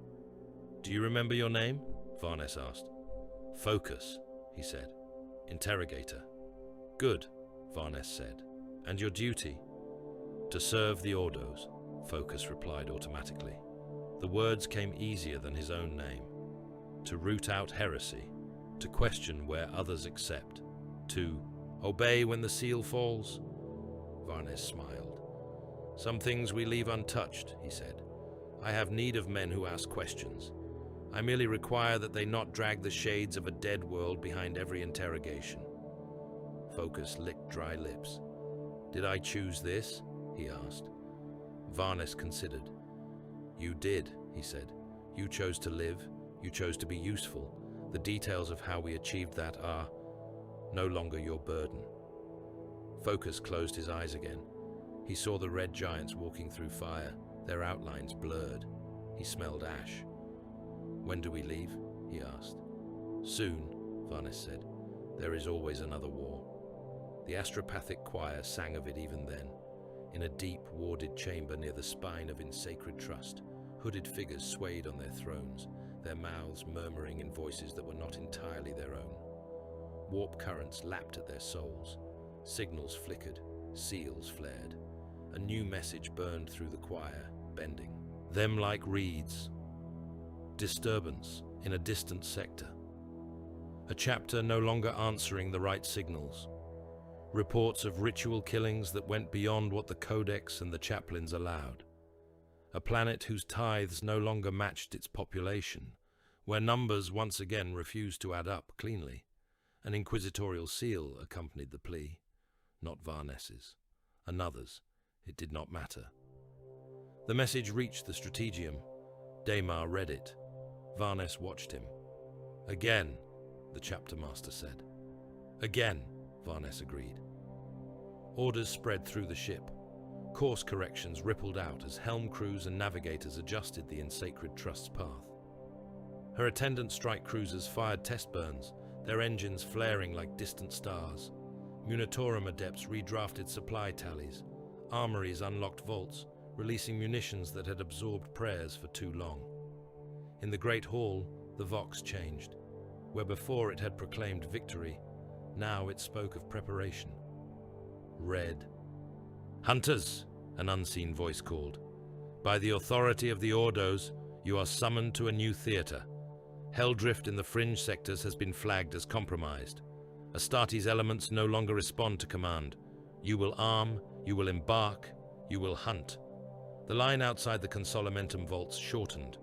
Those who had already been stripped walked back to their squads. Minds lighter, gaps where Helengard had been now filled with doctrine and habit. They donned helms, checked weapons, recited fresh litanies. The empty pole in the banner hall waited for the next cloth to hang and be burned. In the quiet between orders, somewhere that was neither deck nor planet, a thought moved. The Red Hunters were not heroes.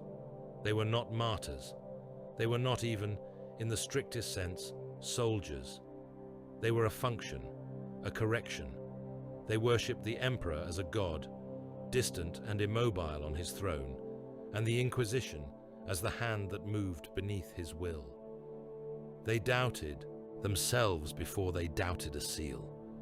They walked into horrors, and then let those horrors be cut out of them so they could walk into the next with steady eyes. Their greatest wars left no songs. Their most decisive victories were redacted before their bolters cooled. Their dead were counted, not named. Somewhere in the void, in sacred trust glided through the Empyrean, her hull a cathedral of guns and forgotten campaigns. In the vaults below her decks, files on Helengard cooled in locked caskets, their seals unbreakable to all but a handful of robed figures on Terra, and one man aboard who carried too many memories. In Dimar's mind, the screams of Helengard did not fade. He stood alone in a small chapel carved into the ship's spine, a place without banners or displays. A simple aquila hung over the altar. No candles burned. He did not need light to see what he saw. He remembered the shrines turning to furnaces, the trenches drowning in friendly fire, the core chambers, impossible geometry, Cassian vanishing inside a white storm, Focus's face before and after the chair, Holst's last transmission, his blood on stone. He would carry Helengard with him until his own death, and then hand it on to the next Dimar, the next bearer of the poisoned ledger. The chapter would go on, clean and sharp and forgetful. The Inquisition would go on, its hands stained and steady. And somewhere, on a world not yet doomed, a man looked up at a sky that still held stars, unaware that one day, when the numbers went wrong and the warp began to whisper, hunters in red would arrive to make the sums come out right. No memory of them would remain. The ledger would simply show that the correction had been made.